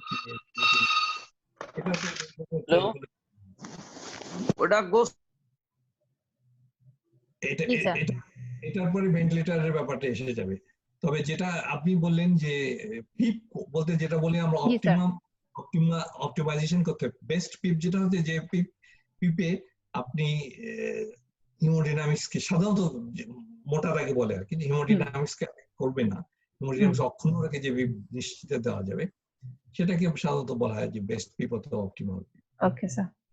আরো আরো অনেক এক্সপ্লেনেশন আছে, কিন্তু এটাই সাধারণত মোটা দাগে ধরে নিতে হবে আর কি। তো ওইটা আপনার হেমোডিনামিক্স এর উপর তাকিয়ে, যেহেতু you will be monitoring hemodynamics as well very closely, তাহলে বলে দেবে যে আমি হেমোডিনামিক্স এর উপর কোনো প্রেসার পড়ছে কিনা, তাহলে ওই পিপটা ওই পর্যন্ত দিতে পারবেন। হ্যাভিং সেড দ্যাট, সেটার সঙ্গে সঙ্গে আপনাকে দেখতে হবে যে এই পিপের কারণে ভলুম ট্রমা হচ্ছে কিনা, সেটাও নজর রাখতে হবে আপনাকে। সেটা লাংসের বিভিন্ন সময় লাংসের পিকচার নিয়ে, অর্থাৎ সিএক্সআর করে বিভিন্ন সময় from time to time, যদিও at the expense of radiation, nevertheless this is important. Okay sir, যারা আইসিইউতে কাজ করছেন তারাই পিপ সম্বন্ধে আরো ভালো বলতে পারবেন, কিন্তু এই মুহূর্তে এটাই আমার জানা আছে। স্যার, প্রোনিং এর ক্ষেত্রে আমরা নরমালি পিএলআইডি সার্জারিতে যেমন পিলো টেকনিক ইউজ করি, এআরডিএস ভেন্টিলেশনের ক্ষেত্রেও কি তা করতে পারবো নাকি, এরকম একটা কোশ্চেন আছে। দেখালাম যেটা ওরা প্রোনিং করছে, ওই পজিশনটা করলো তারা, বলবেন্স পজিশন, ওটা কিন্তু এক্স্যাক্টলি আমি প্রোনিং পিএলআইডি সার্জারি কিংবা ব্যাক সার্জারির জন্যই ওভাবে তৈরি হয়েছে জিনিসটা। পুরো জিনিসটা ওভাবে তৈরি হয়েছে দুজন নার্স দিয়ে, are the anestetist at the head end দাঁড়িয়ে যাতে এই ঘূর্ণিতে তার মাথার রোটেট না করে যায়, ঠিকঠাক এই কাজটা করে, এটা করা সম্ভব আছে আমার মনে হয়। আর যে ল্যাটারাল রোটেশন যেটা করো, যে বেডটা, এই বেডটা আমি চাক্ষুষ কোনদিন দেখিনি, কিন্তু এটাও খুব ইউজফুল বলে শুনেছি আমি। আমি চাক্ষুষ দেখিনি বেডটা, তবে আমি মনে করি যে এই যেটা ম্যানুয়ালি করা যায় সেটাই বোধহয় বেটার। আর proning has come out to be better successful than the other one. জি sir, thank you sir. Last একটা কোশ্চেন আছে এখনো পর্যন্ত, সেটা হচ্ছে যে অ্যানেসিটাইল সিস্টিন এর এআরডিএস হেল্পফুল বা বেনিফিশিয়াল কোন role? N acetyl cysteine sir, is there any role of anacetyl cysteine in case of ARDS? Sir, N-acetyl cysteine. আচ্ছা আচ্ছা। এখন মুশকিল কি যে এই ARDS যেমন কোভিড-19 একটা এনিগম্যাটিক সিচুয়েশন, ARDS কিন্তু স্লোলি হলেও স্টিল রিমেইনস এনিগম্যাটিক। আমি আগে বলেছি যে কোনো একদম শিওর কোনো ট্রিটমেন্ট, মেডিকেল ট্রিটমেন্ট নেই। আপনি অবস্থা বুঝে এটা ওটা ইউজ তো করতেই পারেন। You can always do some কিছু যেমন ধরনের কর্টিকস্টেরয়েড নিয়ে কথা উঠেছিল এক সময় আগে। আমরা যখন when we are trainee তখন আমরা কিন্তু খুব কর্টিকস্টেরয়েড, তারপরে শুনলাম যে ওটার কোনো উপকার অ্যাকচুয়ালি আসে না, স্টপ ইট, ডোন্ট গিভ। তারপরে আবার দেখছি যে কর্টিকস্টেরয়েড হ্যাজ বিন ইউজ। সুতরাং এরকম অনেক ওষুধ আসছে যাচ্ছে, দেওয়া হচ্ছে। তবে আমি জানি না ওটার ভেতরে যদি কোনো পেপার থাকে যে রিপোর্টেড কেসেস এর কিন্তু পজিটিভ কিছু থাকে, স্যাম্পল সাইজ যদি বড় হয়, তাহলে আমি বলবো যে definitely it has got a future. Okay so far এই কোশ্চেন গুলোই ঘুরে ফিরে আসছিল। Thank you sir. আমি একটু জাস্ট অ্যাপোলজি যে আমি অনেকটা জিনিস খুব তাড়াতাড়ি করে বলার চেষ্টা করেছি, তবে অনেক কিছুই টাচ করা হয়নি। মনে করেছে যে এগুলো আপনার এত বেশি বেসিক এন্ড এলিমেন্টারি যে আপনারা জানেন, আর যেগুলো বলেছি সেগুলো এলিমেন্টারি যেগুলো আপনারা জানেন। জাস্ট সিট গরম করে বাজার গরম রাখার জন্য আমি এগুলো সব বলেছি। আর ARDSটা খুব ইম্পর্টেন্ট, কারণ এটা remain enigmatic in my days, still remains enigmatic. এবং কোভিড আসাতে আমার মনে হয় যে Berlin definition is threatened now. Ultimately নতুন করে এটাকে সবাই ভাবতে হবে, নতুন করে ডেফিনিশন ডিফাইন করতে হবে এটাকে, মনে হয়। Time will tell us. COVID ARDS একটা নতুন টার্ম হয়ে যাবে স্যার। কোভিড ARDS অ্যাকচুয়ালি নতুন টার্ম হয়েছে কিন্তু সেজন। In fact it is a new term. COVID ARDS যেহেতু এটা বার্লিন ডেফিনিশনকে মানছে না, হ্যাঁ, সুতরাং it is a new term already. এটাই আমি সার্চ করে দেখলাম যে কোভিড-19 আমি ঢোকার পরে I became scared। এর মধ্যে ঢুকলে আমি বেরোতে পারবো না, তার থেকে আমি অল্প একটু কিছু বলে বিদায় নিই আর কি। যারা জানে তারা। Thank you sir. স্ট্র্যাটেজিটা একটু কি হচ্ছে জানতে চাচ্ছি যে প্রন পজিশনে যখন হেডটাকে টুইস্ট করা যায় তখন ভার্টিব্রাল আর্টারি সার্কুলেশন কম্প্রোমাইজে পেশেন্ট পরবর্তীতে স্ট্রোক নিয়ে প্রেজেন্ট করতে পারে।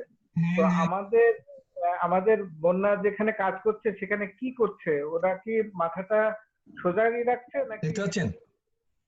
হ্যাঁ স্যার, এটা হচ্ছে আলটিমেট। আপনি তাকিয়ে দেখেন ওর মাথাটা এমন ভাবে রেখেছে আমরা যেরকম রাখি আর কি সাধারণত। নেক্সট সার্জারির জন্য জাহাঙ্গীর যেভাবে রাখে সেভাবে না, কিন্তু লক্ষ্য রেখেছেন আপনি? কেন এটা প্রশ্ন হচ্ছে যে নেক্সট টুইস্টিং হলে যে ভার্টিব্রাল আর্টারি সার্কুলেশন কম্প্রোমাইজ হয়, আর এখানে তো লং টার্ম ভেন্টিলেশনের একটা ইস্যু রয়ে গেছে, তো সেক্ষেত্রে আমাদের কি করা উচিত? এই রোটেশনটা খুব সাবধানে করতে হবে, এবং লং টার্ম ভেন্টিলেশন হলেও এরা এই পজিশনটা রেখে যেহেতু লং টার্ম করছে, আমার মনে হয় যে নার্সিং ওটার জন্য আলাদা কোনো প্রোটোকল আছে এবং যেটা ওকে ঠিক রাখে। লং টার্ম মানে এটা সম্ভবত 2 ঘন্টা বা 4 ঘন্টা বোধ হয়, তাই না ফারহানা? জি স্যার। হ্যাঁ, মানে পজিশন চেঞ্জ করা আর কি, নরমালি মাথা একবার এদিকে একবার ওদিকে একবার সোজা। স্যার এটা তো আনকনশিয়াস প্রোনিং এর ক্ষেত্রে, এখানে যেখানে পেশেন্টটা সিডেটেড থাকবে বা মাসল রিল্যাক্সেন্ট দেওয়া থাকবে সেই ক্ষেত্রে। আর আইসিইউতে তো বেশিরভাগ ক্ষেত্রে আমরা কনশিয়াস প্রোনিংটাকে এনকারেজ করি, তো পেশেন্ট নিজে থেকেই তার হেড পজিশনটা চেঞ্জ করে, এবং আমরা ওই হেড রেস্ট দেওয়ার মতো করে মাথার সামনে এবং পেটের নিচে যে বালিশ দেই মাঝখানে একটা গ্যাপ রাখি, জাস্ট ওই নাসাল ক্যানুলাটা অ্যাকোমোডেট করার জন্য, যাতে ওটাতে প্রেস না করে। সুতরাং রাইট, এটা নরমালি আপনারা পিএলআইডি তে এই পজিশনই রাখেন। জি জি স্যার। আর যেহেতু বলা হচ্ছে যে একটা কনস্ট্যান্ট, এটা এইভাবেই সারা জিন্দেগি জুড়ে রাখা হচ্ছে, তত না, you are changing the posture again. 2 hourly, yeah. Physical activity অনেক আছে, তবুও স্টিল ইট ইজ ডান খুব মেটিকুলাসলি করতে হয় এই কাজটা। যে কোনো ইউজফুল জিনিসের জন্য একটু মেটিকুলাসলি করলো, লোক একটু পরিশ্রম বেশি না করলো। ঠিক আছে, আমি এটাকে ছেড়ে দিচ্ছি। Okay Kazi, back to you. Kazi unmute করো। জি স্যার, আমার কাছে এইগুলোই কোশ্চেন ছিল। ডিএ স্টুডেন্টরা একটু জানতে চেয়েছিল যে কোভিড ম্যানেজমেন্টের উপর স্পেসিফিক কোন ট্রিটমেন্ট গাইডলাইন হিসেবে পরীক্ষার সময় যদি প্রশ্ন আসে তাহলে কেমন করে অ্যানসার করবে, ARDS ইন কোভিড-19 এরকম প্রশ্ন যদি উত্তর খাতায় পত্রে উত্তর লিখতে হয়। ARDS সম্বন্ধে কোনো ন্যাশনাল কোনো গাইডলাইন নেই। এমনি কোভিড এর ট্রিটমেন্টের জন্য একটা ন্যাশনাল গাইডলাইন আছে, ইন্টারনেটে পাওয়া যাবে, এমনিও পাওয়া যাবে, বুকলেট পাওয়া যাবে। আর ARDS টাকে ওইভাবে অ্যাড্রেস করা হয়নি আমাদের দেশে, আমাদের দেশের পার্সপেক্টিভ অতভাবে অ্যাড্রেস করা হয়নি। তো যারা কাজ করছেন যেমন লুৎফুল কিংবা নারায়ণগঞ্জ শ্যামলরা, না স্যার, এখন ন্যাশনাল গাইডলাইন আছে এবং আমরা সবাই ন্যাশনাল গাইডলাইনই ফলো করছি স্যার। কাজেই ন্যাশনাল গাইডলাইনের বাইরে কিছু করছি না এবং এর বাইরে কিছু লেখাও যাবে না, ওটা ফলো করলেই হবে। এটা তো WHO গাইডলাইনও বটে, মাইন্ড ইউ।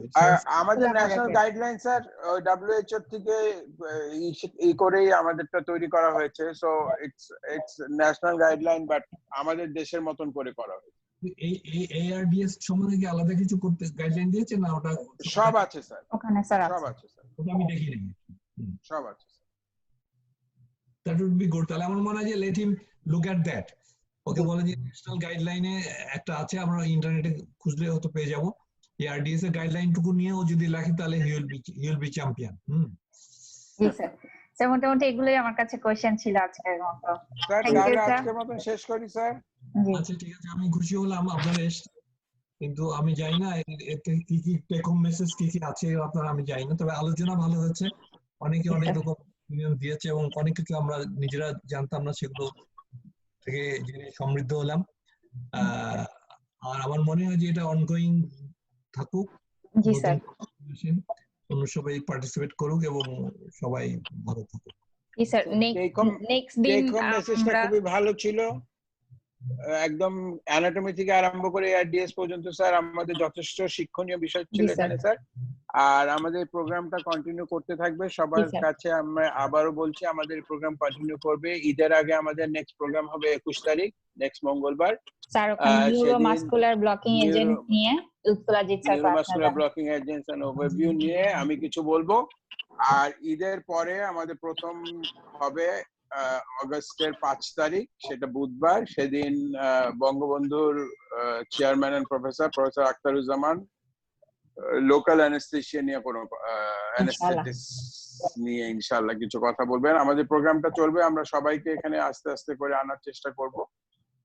আশা করি আমাদের সাথে সবাই থাকবেন এবং প্রোগ্রামটাকে সাকসেসফুল করতে সাহায্য করবেন। Thank you everybody.